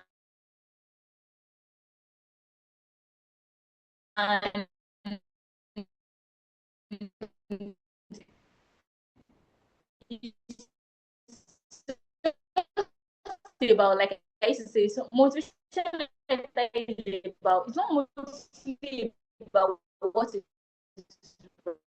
right. You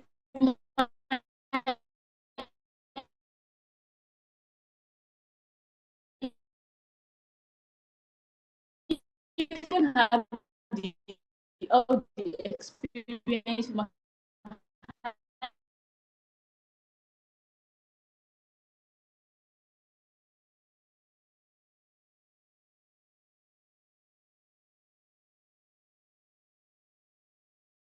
Scholarship, please don't joke with your motivation letter, because that's they even have it.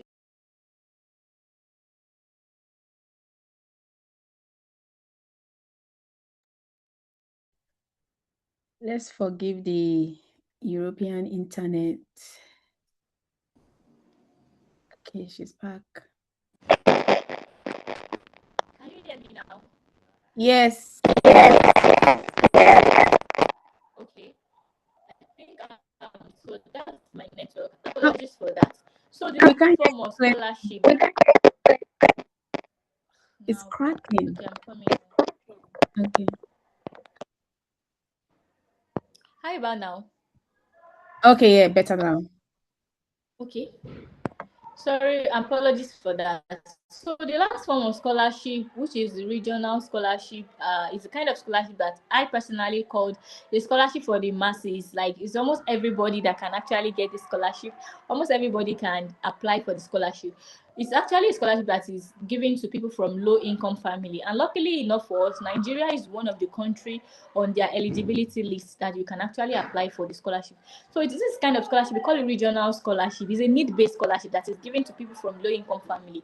But each region has their separate call, or the way they want you to actually apply for a scholarship. But there is one thing that is common with almost all the region, is that you have to present your income document. Which your income document should contain your family composition and earnings. For example, you just declare your nuclear, even if you come from a extended family, you don't have to declare that. Like, declare your nuclear income, like your nuclear family and their income. If most of your like siblings, if they are unemployed, you can use the word they are unemployed. If they are still students, you can say they are students. And make sure that you declare the income of your parent. The thing about the scholarship is that if the threshold is actually, if the income is actually lower than the threshold set for each region, you get selected. And most of the time, most of the time from Nigeria, we used to be like, our earning used to be lower. And sometimes, even if your earning is not lower, there is a way you can just say it's lower. But most of the time, it's even lower, because imagine whatever set their threshold. I think last year, I don't know of this year, they've not set it yet, to around 24,000 euros a year. How many household in Nigeria, this is not like realistically actually earns up to that amount of money? So, and the lower the lower your value, the higher chance you get. So most of the time, people intentionally even like declare. Nobody's coming to say, come to your family house, so we have house, or you even rent a apartment. Nobody's going to ask you that. As long as that is what you declare, just make sure that it is authenticated at the ministry. Then when you get to Italy, they legalize it at Rome, confirming the authenticity of it. That's the only thing. So that is that about regional scholarship. So most of the time, if people don't get a merit scholarship, if they are unable to get a Macy scholarship, so the only thing that they fall back to is the regional scholarship. I can say like 70 to 80% of Nigerians in Italy, they actually use this regional scholarship. That's why we hear them come on social media and say, we are not paying tuition, because at the end of the day, if you get selected for that regional scholarship, which most of the time the chances is even very high, you will not pay tuition. You will not pay tuition. They will give you stipend. You get, if you apply for hostel, you get the hostel. They will pay 70% of your hostel accommodation for 1 year from the money, and you still get a meal allowance that you get. You go to, what's it called? You go to like the university canteen to eat 1 time in a day. So that is the benefit of the regional scholarship. But as sweet as it is, there is only one but with regional scholarship. It doesn't require you to have high grade. It doesn't require you to have CGPA. Yes, it's accessible to everybody. The only but is that it is not valid for visa. For example, now if you have merit-based scholarship, you can just you use your scholarship letter, and automatically you don't really have to worry about proof of fund. If you have Macy scholarship, you use your the letter, you don't have to worry about proof of fund. Not that you submit empty bank statement, but at least you don't have to worry. Automatically, you know that your visa chances is high the moment you have university or merit-based scholarship. But for regional, unfortunately, it is not valid for visa. You cannot go and tell them at the embassy that, I'm sorry, I have regional scholarship, that's what I have to use. So that means if you are relying on regional scholarship, you have to be able to provide proof of fund for visa purpose. Yeah, so that is that about scholarship in Italy. So yeah, just know that they have different criteria and timelines, so which you have to make sure that you understand each one very well before you know, okay, this is the one I really want to apply for. Next slide, please. So next slide, please.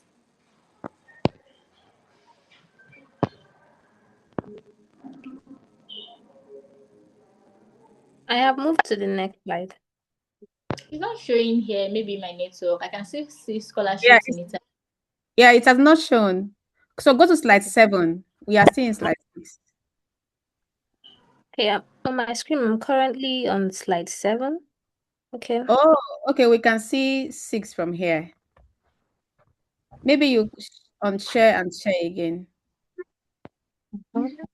We can see slide 7.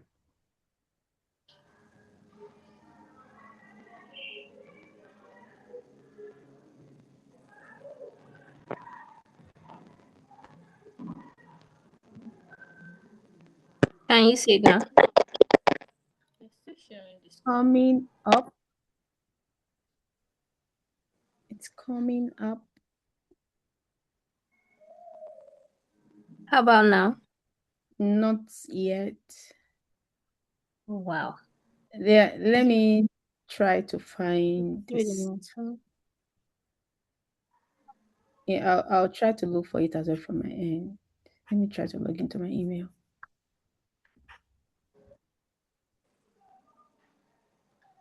Yeah. Let me stop sharing. I'll share again. Okay.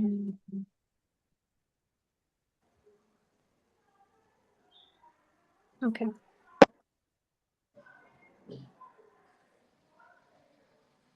Okay, we can see that We now. can see us. Yeah. Yeah.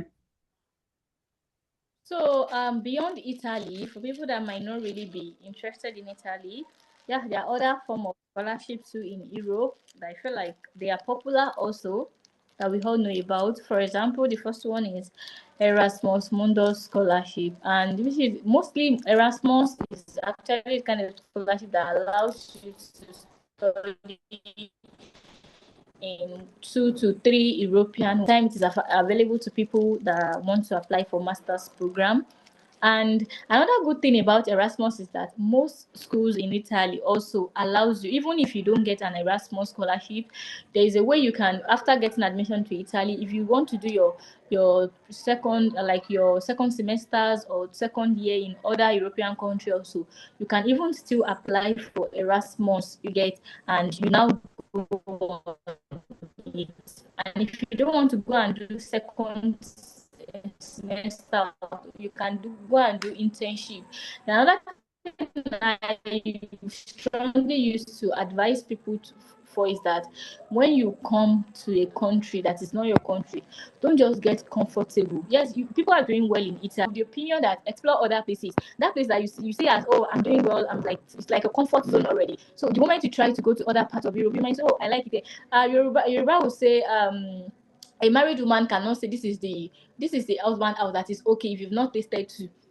I don't know if you understand that. So sometimes you get, when you get somewhere, explore other parts. And Erasmus is actually a like a program that you can use to explore that part of Europe without even breaking your pocket. Most of the time, they get to fund you. They get to fund you. You just need to know when to apply for the program.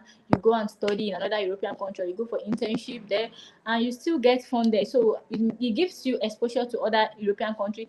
It makes you to network. You get, especially if you are getting towards the end of your program and you feel like, oh, you really need to, because we've seen a lot of people that it is through their internship that they get placement. So that's another opportunity of what Erasmus.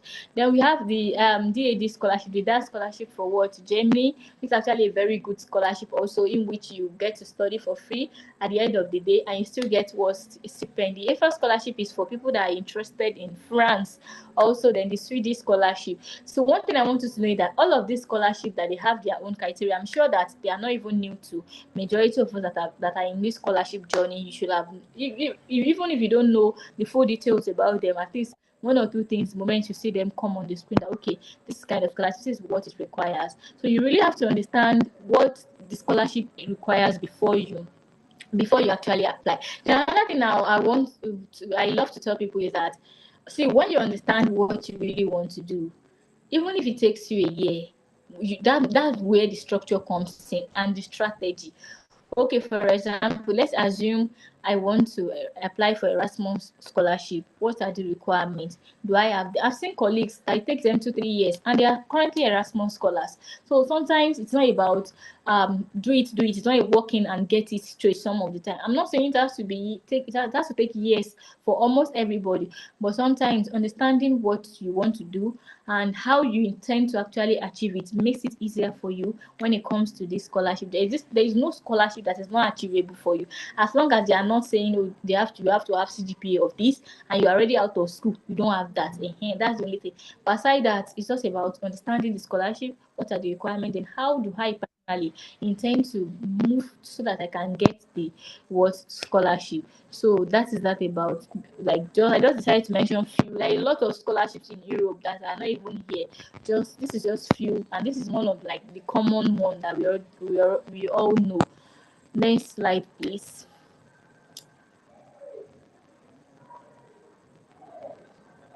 Okay, now I'm an issue again. Yeah, I guess we can't see it yet.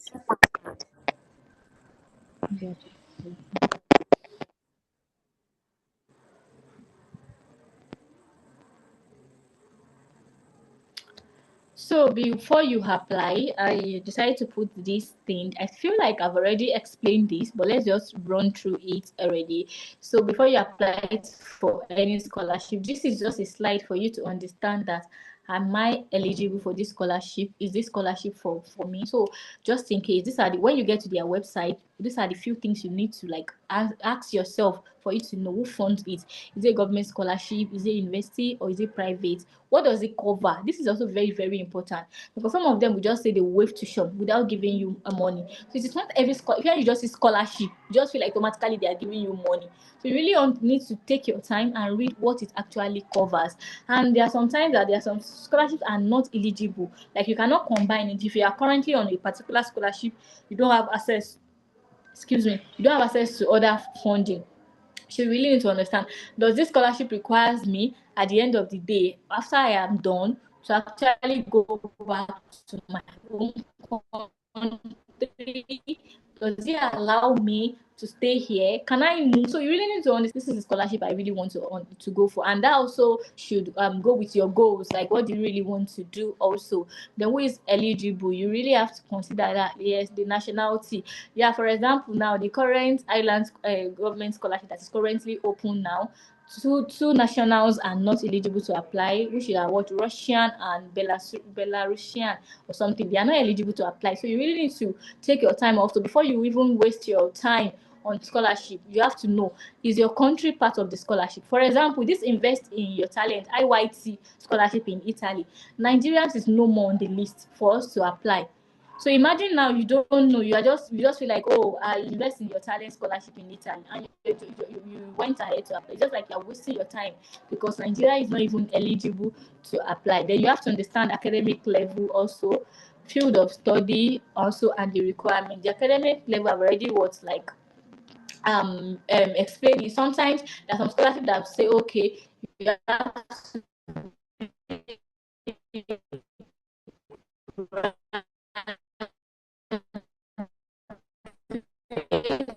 or you are in your finals. Yeah, those are the to apply for. It's what are the obligations after. The obligations is what I've already mentioned. Can you stay in the country? Are you meant to return? Some will even require you to go back to your home country first and actually request for a re-entry visa.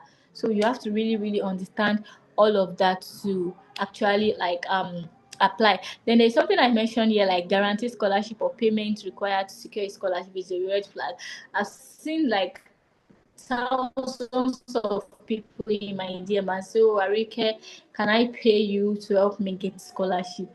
And one thing about me is that, see, my integrity matters. I used to tell people that if there is, even when it comes to admission, if anybody tell you that give me this money, I'm going to get your admission, run. Unless maybe all these, all these schools in UK, the agents have affiliations, no problem. Those ones we are going to pay your money. Maybe it is realistic, but mostly in Europe, I don't think, personally, from the little experience I have, I don't think it works like that. Not to talk of somebody, the moment somebody guaranteeing you of scholarship, you have to ask them, are they part of the admission committee or are they part of the decision committee? So why should they tell you like guarantee? So that's actually a red flag. Or if there is anything like actually requires you to pay. It says for scholarship. So most of the time, if I actually have the money, they will not be saying I won't be trying to apply for the scholarship. So why should I also pay? And when I'm talking about payment, I'm not talking about application fee here, because most application fee are tied to maybe admission, which most schools now require. But payment to secure a scholarship, no, because yeah, it's a scholarship and it's called scholarship because it's a scholarship. So those are the things you should ask yourself. Next slide, please. And the red flags you should always look out for when you're trying to apply. The another thing is, I would love to, next slide, please. I just want to emphasize on that. Is that you have to be very careful. People can take, I know some people, like, desperation is not good when it comes to scholarship. You have to be extra careful there. Yeah, Nigeria is not good. Everybody is tired. The country is frustrating. Your workplace is frustrating. I understand. We've been there and I'm still even there. So what I would just say is that I don't know how people just get comfortable in a stranger DM and you start showing your desperation. You get, not because you don't have to even show your desperation if for somebody to help you. Sometimes I feel like showing desperation in a stranger DM just make you to, just like you are trying to pray yourself to them so that they can just, you are desperate and people are looking for money. I used to tell people that people are looking for money. All these people that used to come to my DM, can I have the money, they will just collect your money. And it's this same set of people that will go around social media and say they scam me. When you are the one that even say, oh, this is me, come and scam me. So you have to be very careful and don't allow desperation to set in for you. That is it. Then where can you find scholarship? Yeah, the first thing is a university website. This is very, very important. Even if a curator post an information, for example, I post content like that information, they did not send it to me personally. I did not see it in my dream. I got the information, and the only place legitly that you can find most information is the website. There is nothing, just go to the website. Even if you watch a video on YouTube, most YouTubers they attach link to the video. Go there, go and confirm yourself so that you know that yes, is this thing out there. So yes, I'm a creator. See, there are sometimes that I feel like people don't even, there's something we call clickbait in content. You people will not even wait to the end to actually get, like, I can decide to use a clickbait to get your attention. But at the same time, you people will not watch the video to the end, or you not even try to do extra effort yourself to know that, okay, what does this really entail? So for you to find legit information, you can get it on university website, on government portals. For example, now that means scholarship. You know, it is funded by Italian government. So all the information you need is on their website for every year. So you can always go there to read. Then we also have regional education bodies, and the most important past Your voice a little bit unclear. you say what? Your voice a little bit unclear. If it's on your speaker.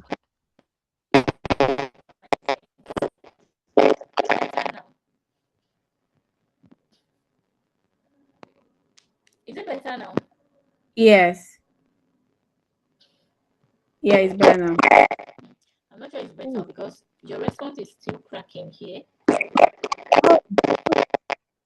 I'm not sure where the crack is coming from. Myself, I can hear it as well. Okay.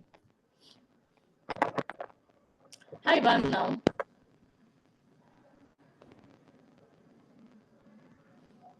Okay, it's better now. Yeah. Still cracking.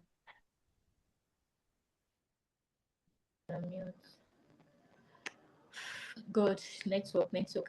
Okay, yeah, it's better now. Yeah, I Now think it's so. I think okay. so too. Yeah, it's okay now. Okay, thank you. So the last one I would love to say is that past scholar experiences. Yes, and most of the time, these scholars, most of the time, you find them on LinkedIn. A lot of people. So I used to tell people that if you are willing to if you really want to like go and back on maybe graduate admission or scholarship, you have business with two platforms. You have to enjoy one. It is either you are on, can you hear me? It's either you are on LinkedIn, or if you are not really LinkedIn person, then maybe Twitter. You have to find one that, hello, can you hear me? Yes, we can. Yes, we can hear you. Okay. Thank you. So you have to find one that really works for you. Like if you don't like Twitter, when I mean Twitter, I'm talking about academic Twitter, not the banned Twitter or the one that you'll be dragging people. But jokes apart, LinkedIn is actually an app that you should not even joke with. I get a lot of people that say, "Oh, I don't understand the app." Sometimes, like the last speaker said, if you stay on LinkedIn consistently a week, let's even now say you're giving it a time 2 weeks and you are just being intentional, you find your path there. Forget all these I aspire to perspire post or anything. And I used to believe that it is how you see something.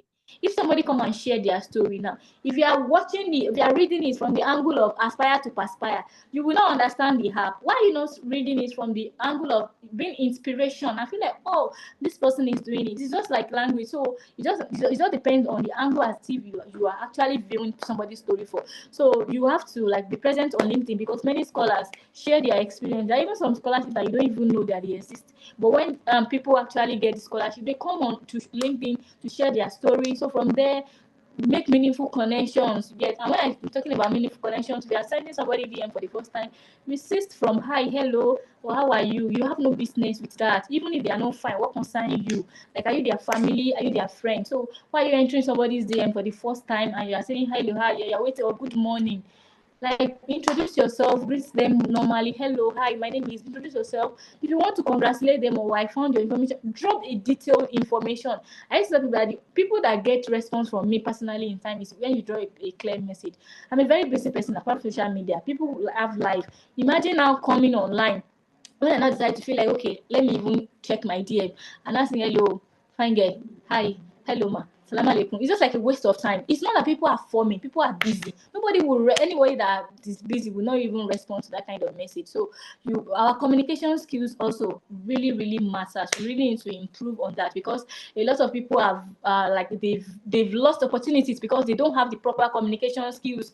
You get, I used to tell people that even if they give you a chance to talk to Dangote today, a lot of people will flop because you are dropping hello, you're waiting for him to respond. Do you know the thousands of DMs he has? So sometimes when I'm even just scrolling, maybe I have the time, there's one that will catch my attention because I can see from afar that this is a message. So, and I used to tell people I don't respond to hello or hi. just drop a clear message. So that is that about that. Then my personal experience, why do I want to share this? For people that know me personally, I think I've shared this maybe 1001 times on people's platform. And while I won't get tired of sharing it, is because I feel personally that even to me, it's something that actually, when I look back, something that inspire me. And I feel like when people hear it, it might just to encourage people. I started my scholarship journey as far back as 2019 when I was in University of Ilorin, my final. My final was then, and my target was US. You get, I started it, and one thing about USA that we know is that they need an advisor for you to actually, especially for people in research field. So I started looking and looking. Luckily for me, most of the time I will get, oh, unfortunately, I'm not taking anybody in my lab for now.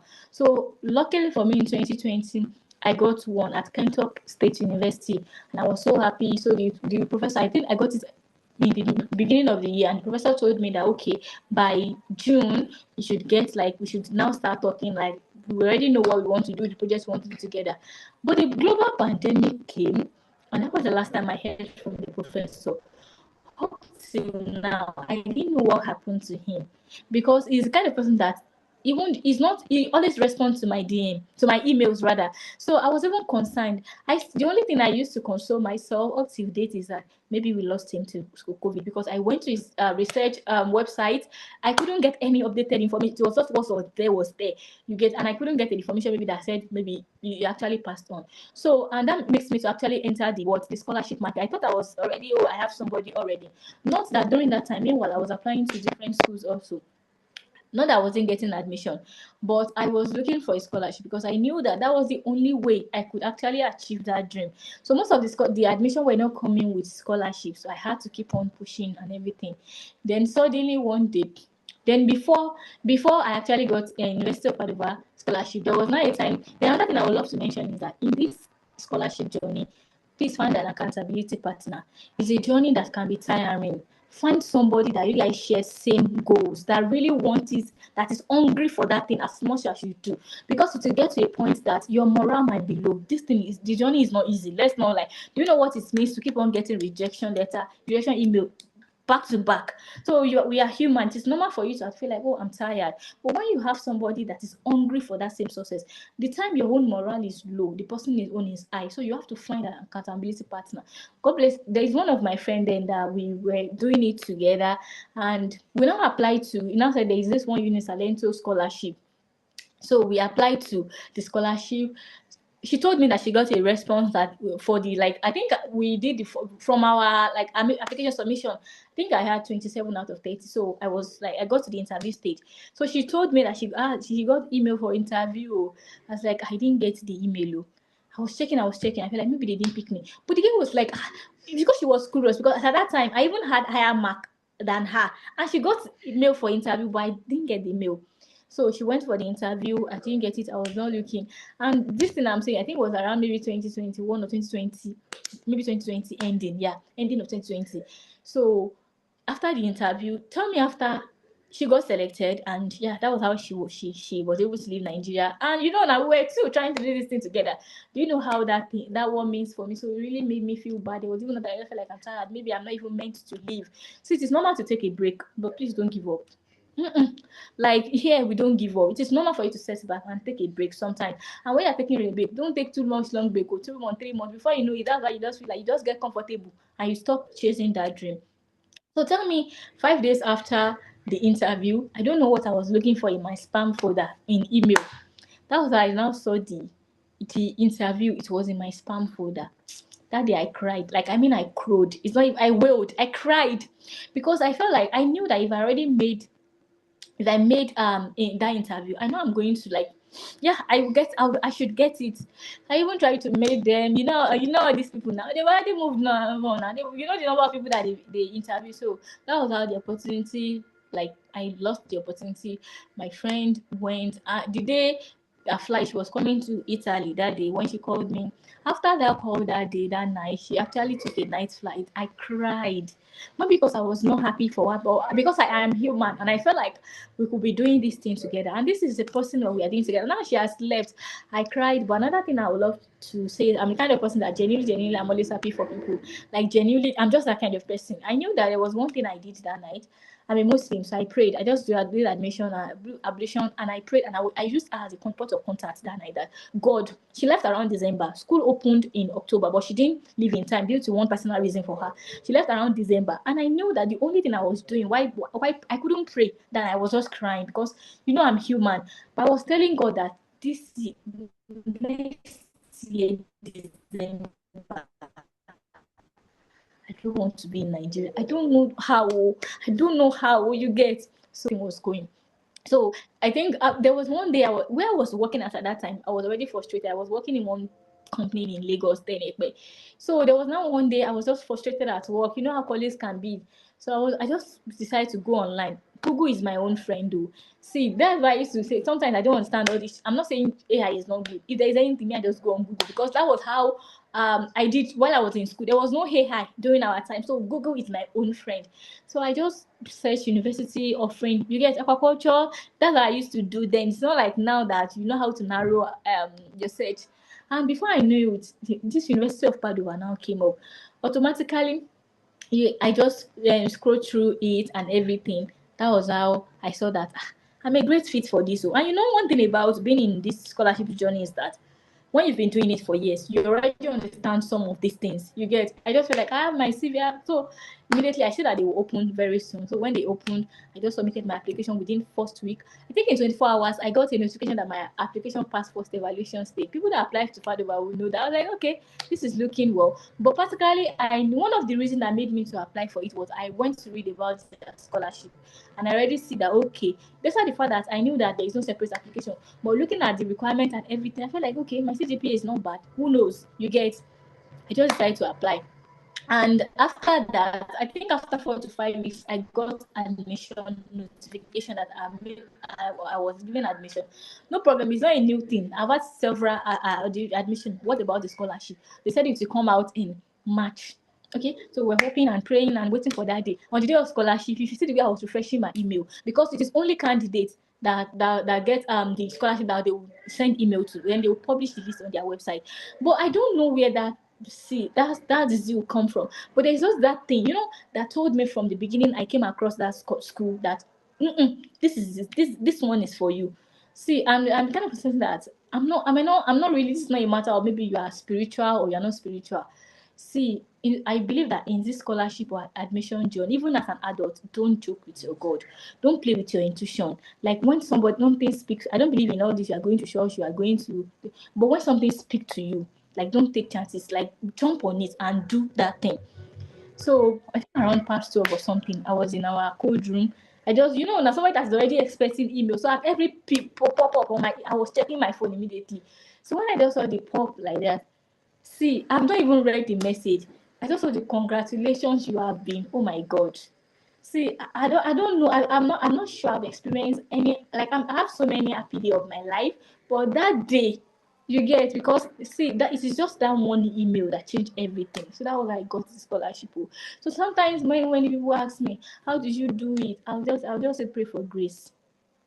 Yeah, don't joke with it. It's not about I know it all. It's not about I'm the best candidate. I'm not saying there is no strategy, but sometimes pray for grace. That is just it. And that was how everything changed. I wasn't even bothered about visa process. And now everything, the scholarship was around 8,000 euros for 1 year, like for 2, and it's renewable for 2 years. So I got it for the 2 years, 16,000 euros. So it was a lot of money. Even when I went to Italy, I was not even when everybody was trying to do, they want to work, or now like our scholarship holder, there's money coming in. So I was not even bothered. Like that is that, yeah.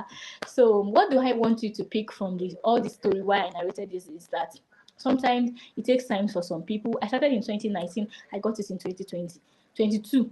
There are some people that started it and they get it immediately. There are some people that it takes longer time. Understand your journey and work with your own time. Don't deceive yourself. See, you have to always be better every year. I wasn't who I was. Who I was in 2022 was not who I was when I started in 2019. So you don't have to deceive yourself. But sometimes give yourself grace to grow, learn, connect. Like don't compare. You can even see your friend. Imagine that my friend that traveled before me, I was the one that introduced her to it, and she got it before me, because when our time came, that is our time. So you have to really understand that so it's a lot of hard work, commitment. You cannot be lazy if you are looking for scholarship. Oh, there are days that you feel like, oh, you get email, but you still have to push out that application because you can't. There's nothing. It's either you get it or you get it when you have that spirit. It's not as easy as I'm saying it now. I had my down moments too. I had my doubt moment. I feel like, oh, I cannot do this again. But there's one thing. I just take break and come back, take break and come back, and don't take more than a month. Don't take too long break too, because it can really make you feel like, oh, I'm not really doing this. So I hope that you learn one or two things from my experience. Next slide, please. So that is that about my journey, and I'm trying my best to give back to the community in the little. I don't have money to give back, and that's why I share my knowledge, share the things I know also, because yeah, that is a way of giving back to the community. And this slide is saying just like a slide to actually like cap everything all. You have to start early. Yeah, begin your research well in advance. It is very important. Verify information. Even if Arike posts something, verify it. Arika is not the school. Go to the website and verify. Don't self-reject yourself. Like, this one is very important. Even if you are unsure, just make sure that no, you get, like, always make sure that yes, you have that high self-esteem. Ask questions for clarity. Nobody dies doing that. If you are not understand, even people that you want to ask, there was a time that I was a novice. Everything I know, and I knew it's not that maybe I was born with it, but it was because I kept on asking questions, kept on learning, and that was how I was able to know to some extent the little I know now. Then build clarity. Directions matters more than what confidence. Yes, so that one is also very important. And I said you don't need certainty, you only need what? Direction. You need certainty too, but the direction is actually very important. So thank you for joining us, and I hope that with the little story and everything that I've shared, I'll be able to convince you and not to convince you that you can do it. If you set your mind on it, you can get that scholarship. So it's normal for you to take a break, it's normal for you to feel tired, but here we don't give up, and you cannot give up. So thank you so much for having me. I am always rooting for you all. Bye. Thank you so much. Thank you so much. Thank you so much. I really do appreciate. So I will ask the question on behalf of everyone. Just one question I have here. So when you talked about the regional scholarship, you said when you get the regional scholarship, you will be given the scholarship, but that is not enough as proof of funds. So how would you now, after saying that money, my parents are poor. So how do you now you pretty much see your proof point. So that's the part that was not really very clear for me. It's clear from my side. I didn't know it. Wait, can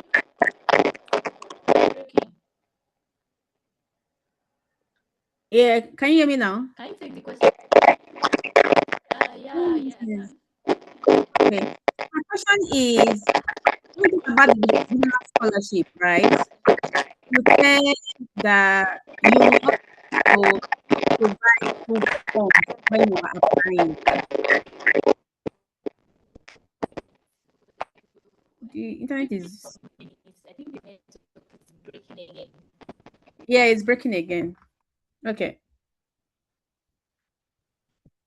Yeah. Okay.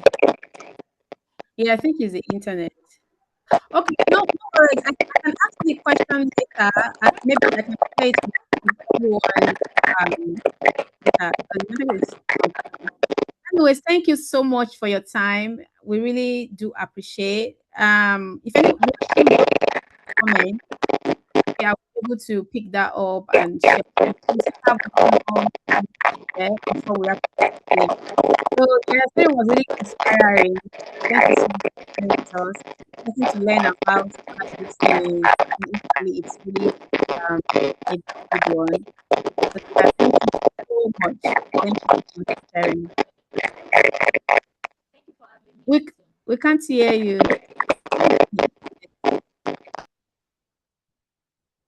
Okay, once your mute comes clear.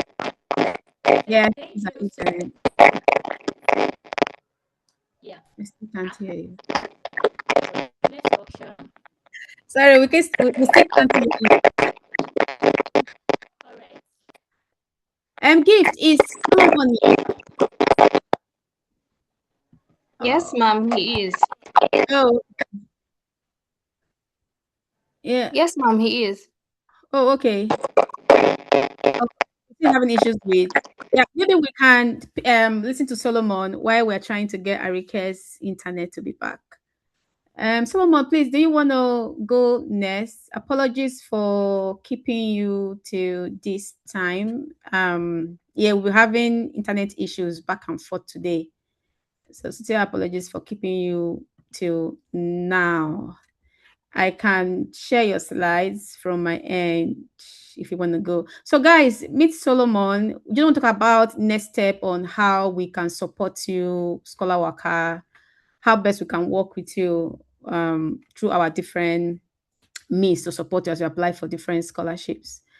Solomon, over to you. Good evening, everyone. I thank you for joining us. I mean, this is actually our first webinar at ScholarWaka, and it wouldn't have been possible if you guys never joined. You know, we are so glad that you took it seriously, and as well, you've learned as much as you can. But there is something about getting a scholarship that we all agree to. A lot of the times, you will need help with documents, need help with either personal consultation. You may also need community to join, you know. And as a result of that, we have we have different services that can really, really, really help you, really help you on your journey, because it will be a waste of time if after you join this webinar, learn from all these experts, at the end of the day, you just throw everything under the carpet, you don't take actions. Believe it or not, getting a scholarship is an investment. You have to invest, in other words, as well, to get a scholarship. Invest in personal trainings. This one is free, right? But if you want something more deep, where you also have a one-on-one session with an expert like Lucy and other professionals as well, you're most definitely going to invest, right? So that's why I'm here to present to you some of our services directly from our website. So if you've not visited our website before, you can just type ScholarWaka on your browser, on your Google, or any search engine you're using. And most definitely you're going to see our page come up, or you can go to scholarwaka.com directly. And then once you're on our website, you'll see lots and lots of different banners that talk about the services that we offer, aside from the scholarships that you can see here, all these latest scholarships you can see here. You're going to see other series of services. And we don't just offer services, we also offer you templates. For example, LOR templates, scholarship tracker, a lot of different goods, right? So let's see. Give me a minute, right? I wanted to go through it one after another and how to locate it if you're just on our website directly, So this is our service page. We can't see your screen, Solomon. You cannot see my screen, really? Are you sharing? Yes, I am sharing. No. Or am I the one not seeing it? Can you see my Yes, we can screen? see it. Yeah, we can see it now. Okay, that's fine. So if you come to our services, we offer different services, personalized services for you. Like this one is our premium scholarship community, mentorship community, scholarship and mentorship community, where Lucy by herself takes you step by step through, monthly, it's more like monthly, once in a month, right? Or twice, depending sometimes. But right now we're doing 4 weeks, taking you step by step through scholarship, how to get things done, and how, how to actually arrange your document one step at a time. And a lot of the times she will just actually choose which of your document to review for you, depending, right?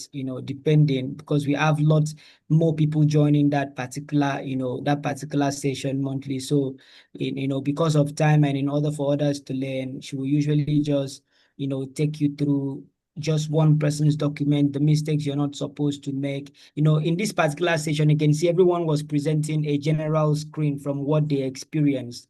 But in this particular session with Lucy, the scholarship community, the mentorship community, she actually takes you a step at a time and you're able to ask questions.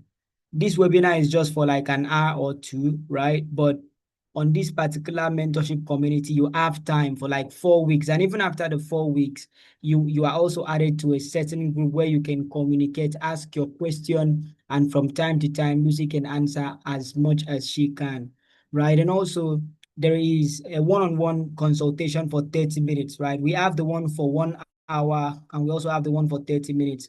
If you cannot afford the one for 1 hour, you can go for 30 minutes where you sit down and talk about, ask anything any question you have that you've forgotten, because on a session like this, you won't be able to ask all the questions that you ought to ask. But when you have one-on-one, you're able to ask all the questions that you would have in mind to ask as much as you can for 1 hour and also for 30 minutes. So, and also we have complete university application. This one is only for those who are ready to actually pay for school fees, or like school directly. You want to apply for a normal university that is not related to scholarship, you can actually come here on this particular page. I'll drop it on the comment section for you, and then you can choose this package, and and Lucy would get it done for you, all personalized. She's going to send you different schools, right? That's 5 schools that you're supposed to choose from, and then arrange all your documents, get everything set from step 1 to the last. You're not the one to do it. So it's complete package. And this one is more like a personal statement. You see, in scholarship, a lot of the scholarships, except for country like Sweden and the rest of it, sometimes they may not require for personal statements, and a lot of the times they always do.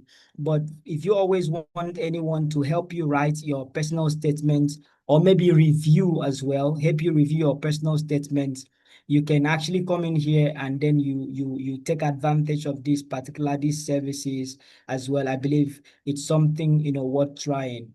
And also for CV, including CV reviews, letter of recommendation writing, all of those services, you can get it here instead of trying to brainstorm, or trying to maybe trying to eat the time or trying to beat the time. You can come in here and get a professional CV writing from scratch, or review and editing services, or even, recommendation letter and all of that. So we review and also write for you to make sure that it aligns with the certain scholarship that you're looking for. And also we do scholarship essay, right? So where, we get to tell your story, your goals, your targets, and all of those things in an essay. So these are the services that is really worth trying. Trust me, it's something you should definitely try. You should definitely get it to really enhance your portfolio while you are applying for any scholarship. And the really good part of it is that if you get a service, if you have one professional document, a lot of the times you can replicate it to meet different scholarship requirements. You just need one document that is properly written, clearly aligned, with one scholarship, then you keep replicating it. So I really recommend this. And also, aside from this service, like I said, we also have our products, right? We also have our products for you, some templates that you can actually get, that you can actually buy and replicate. That if you cannot get the other one, you can most definitely get this one. We have scholarship database. Like Arike said, Arike posts a lot about scholarship. We also post a lot about scholarship. But how about if you had to have all these scholarships, all of them packaged in just one document, just for you? Like you have up to like 100, 200 scholarships from different countries. For example, UK, US, like Sweden, France, Italy, and all of that, including China as well. So all of them in just one database. So you can come in here and then you get this particular service, you get it. And then for scholarship tracker, where you can easily, because another thing about scholarship is that you always have to go prepared. You must be organized. If not, at the end of the day, you're most definitely going to lose lots of information. So if you're looking for a scholarship tracker, for example, where every single scholarship that you apply for or that you see, you actually arrange them in this tracker, you can come on our website. I'll drop the link here as well for you before I leave, before I'm done. And then you come in here and get the scholarship tracker. It's on Google spreadsheets. Everything is properly aligned for you. You just get your scholarship, you paste it there, you paste the date. This will really help you to track time. Like all the speakers said, scholarship is something that, a lot of the times you could be rejected for a year. That does not mean that you don't, that you're not gonna get it, but it comes with time. The more you're rejected, the more you're most definitely going to improve. So as you improve, you don't have to be looking for where you kept the others. For example, a Commonwealth scholarship. Oh, when is this scholarship going to come again? You don't have to ask all those questions if you have scholarship tracker. So all you just have to do is just, you go on your scholarship tracker, you review all of them and say, oh, wow, next month, this particular scholarship is coming again. So I wait. You start preparing your document immediately instead of for you to now start doing it once you see the scholarship. So you always have to be prepared at all times. So scholarship tracker is for you. I really, really recommend you get that. I've seen lots of testimonies from people who got it, including our scholarship database. And also for scholarship database, we always, make sure that we give the fresh information month after month. We keep updating it. So trust me, you're gonna like it. So for professional LOR sample, letter of recommendation, you can come in here and get it. It's just, for a couple of cents. So you can come in here and get it for yourself. And also English proficiency later, right? For some of the schools that require these things, you can come in here and then also get it for yourself. Academic LOR sample. So we have professional LOR and also academic LOR. Some scholarships require that you have both of them, or maybe one of them. So you can actually come in here and then you get the template instead of actually trying to see what you can do. What we have here, all these templates that we have here are actually tested and, proven, and, there are lots and lots of reviews from people who have gotten it. So I believe it's something you want to try out. Don't just go unprepared, be informed. That's why you join this particular webinar today. And also some of our products that are coming soon are like scholarship, guide ebook, for example. This would really, help you to know if you're a beginner, you've never applied for scholarship before. It's going to help you know what you're supposed to do, how you're supposed to do it. Every single thing about scholarship will be inside this ebook. So between now till the end of the month, if you come back to this page, it will be made available, and other services as well. For example, if you want template for, if you study computer science, or you are in technology industry, and you need template like SOP, CV, and LORs, next time when you come here, this will be open for you to buy. So if you buy this template, you're not just buying one, you're buying 3 templates in one, right? You're buying 3 templates in one in a specific industry. So this very industry, if you're using this template will only talk about something related to that industry. The same thing with engineering, business management, and then this one is public policy, health and public health, education. This one is environmental, social science, art, and human, and law, by the way. So these ones are, for specific industries, for some of the students that are, in those industries. If you buy such a template, you can easily customize it. And each of these templates come with their own manual on how you should edit it. So we are not just giving you a template and then we're asking you, oh yeah, go and edit, do it at, however you like. No, we are not doing that. But rather we are actually giving you a template with a manual for you to know how to actually edit it by yourself and tailor it exactly the way it's supposed to be and according to the scholarship. You see, there is something you have to understand. The reason why we are we took our time to make sure we have all these products available. It's not just because we want to just make money. No. Of course, we need money to run, to keep all this information, to keep the platform running. We need money to also come back next time with, different speakers also teaching you more. I mean, this webinar is free, supposed to be paid, but we never charged anything from it. That should tell you a lot, right? But then the reason why we have decided to put up this product for such an affordable price is because of the mantra that we at ScholarWaka have right from the beginning. Before this platform was better, before we ever thought of webinar, we had one thing in mind, and that is what is driving us to create product, and more product are still going to come. And that mantra is simple. The scholar is you that are in this webinar today, and the Waka is because we want to work with you through all your scholarship journey right from the very start. So at all times, we aim at releasing lots and lots of information for you, to study, to read. If you follow them, trust me, you're going to get a scholarship, and it's not even a joke, right? If you go to the reviews on our platform, you're going to see that lots of people have been using even our normal free templates. We have free templates as well. People have been using our normal free templates, and they have a lot to say about it.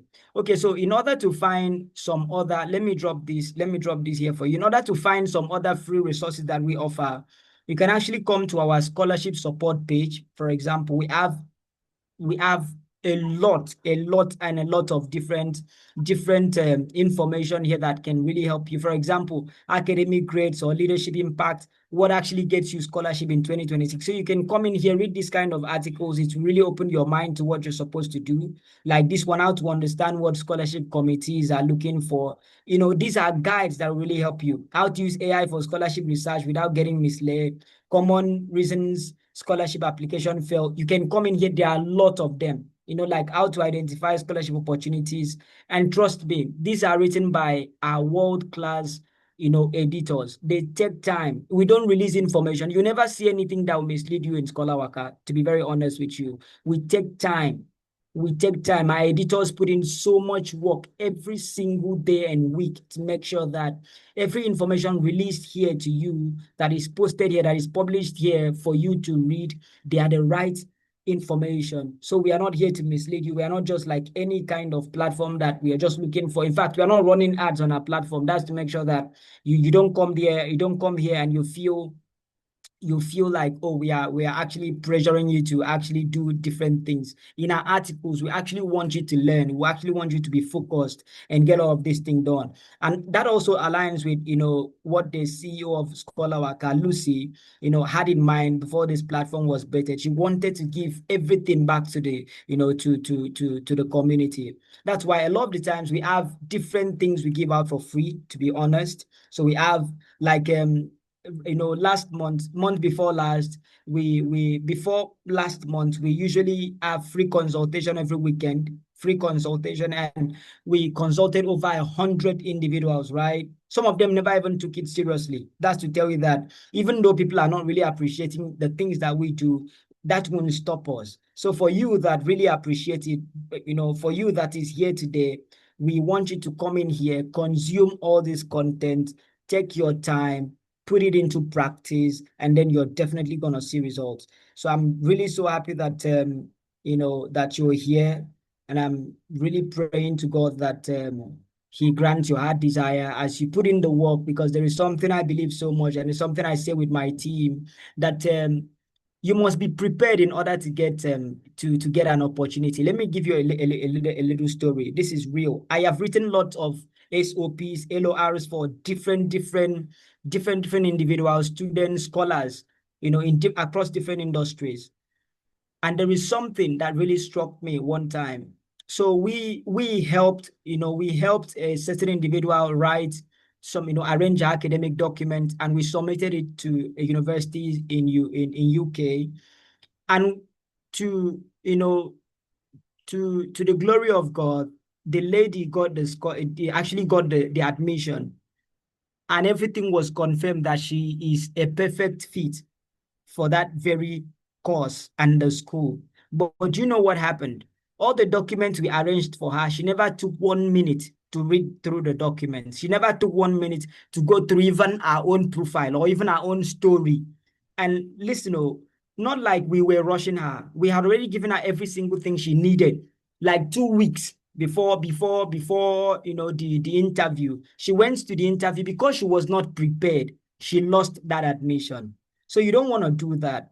I want you to know that preparation wins at all times. So if you prepare and you come in here, you consume so many content. In fact, lot and lot, this one was posted 2 days ago as a matter of truth. So more and more contents are gonna be, put out here for you. So you don't want to miss anything. Always come in here, do as much as you can, and trust me, once that opportunity is before you, it will not meet you unprepared.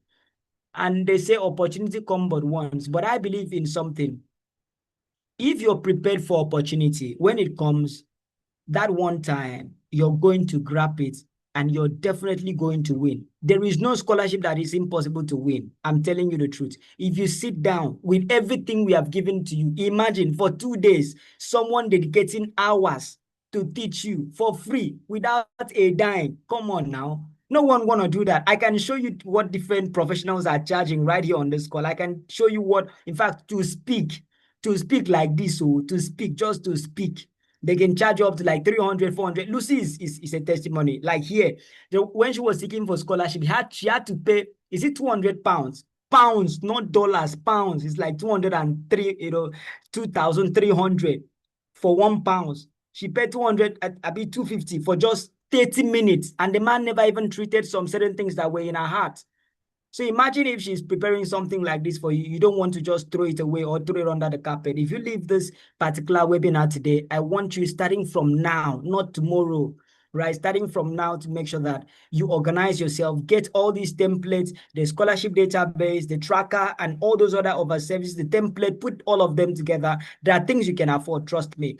In fact, you at these days in Nigeria, you can't use $5 to eat in 1 week.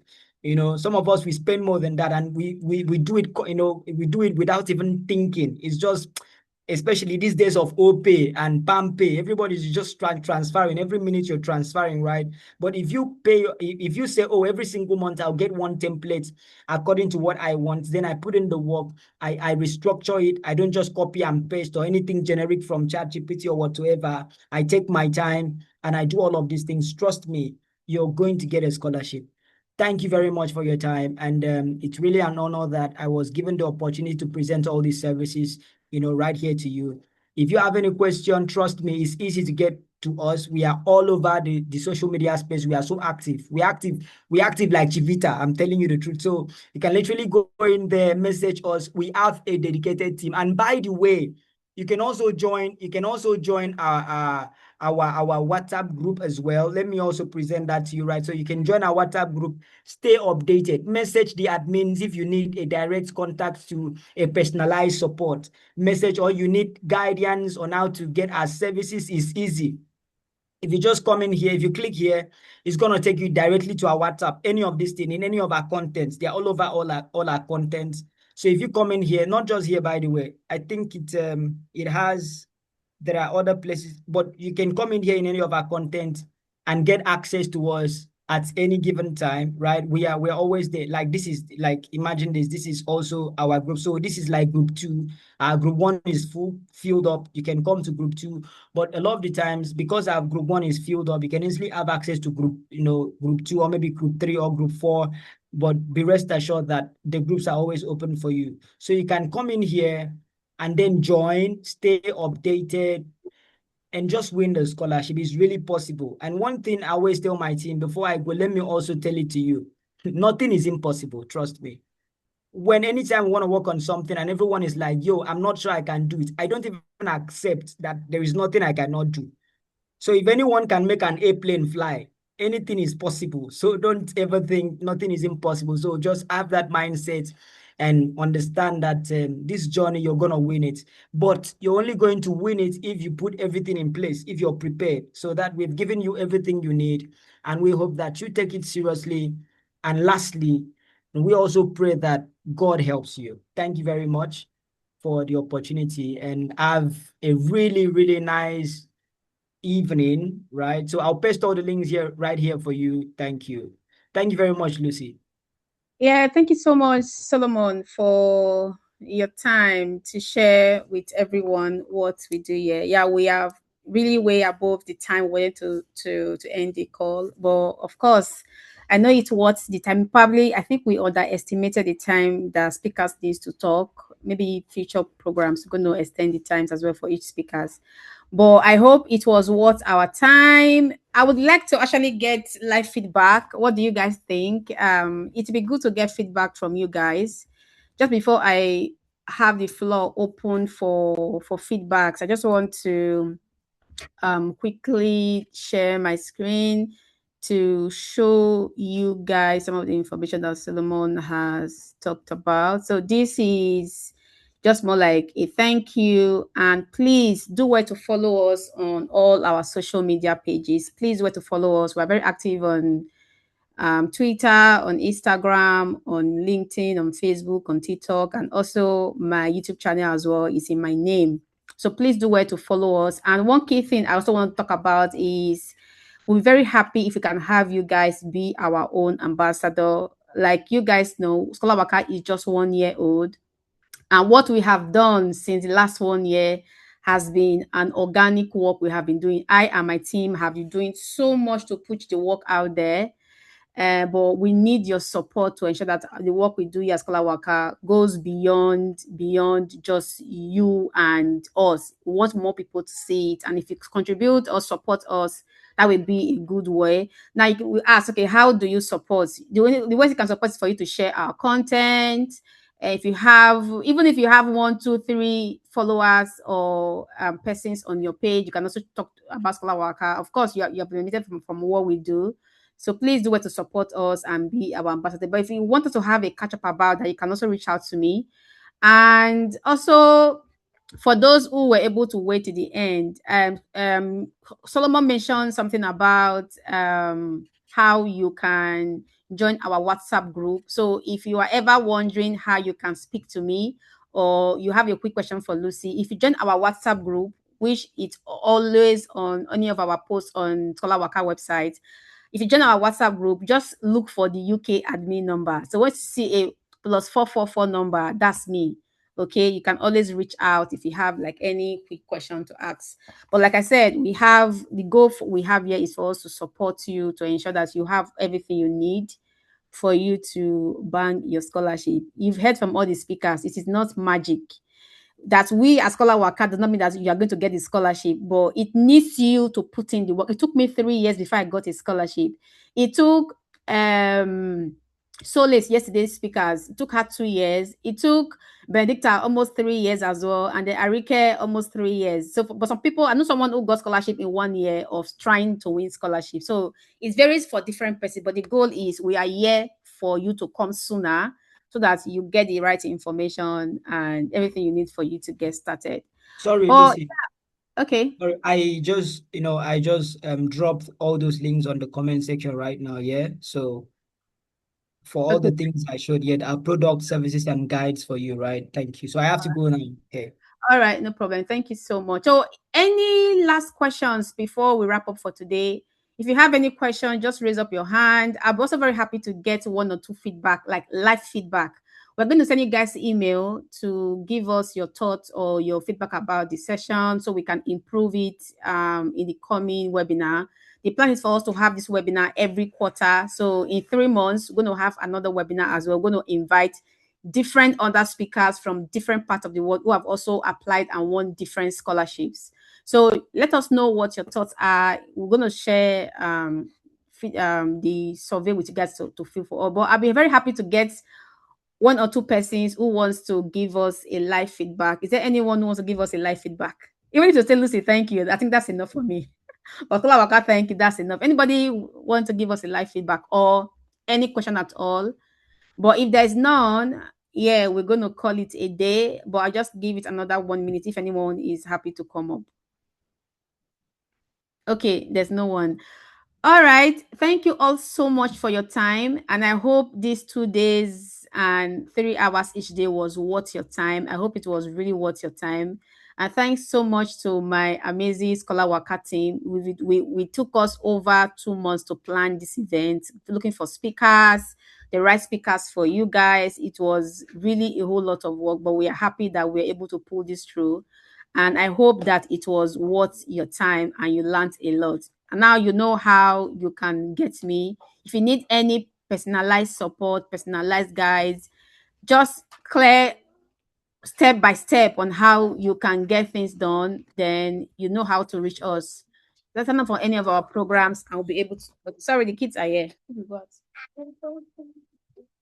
All right, it's already time up. They already can tell me, mommy, time up. So thank you all so much. Thank you all so much for your time, and we wish you. Okay. Thank you all so much for your time. Is there any question I may have missed in the chat? Let me quickly check. ScholarWaka, please, art and design programs. Okay, Vincent. Oh yeah, we're gonna check that and put more for you guys. But anyway, thank you all so much. Please connect with us on social media. Follow us, our YouTube channel. Follow us across our social media pages. And thank you all so much for your time. We really do appreciate. Gift, do you have any final sport programs as well?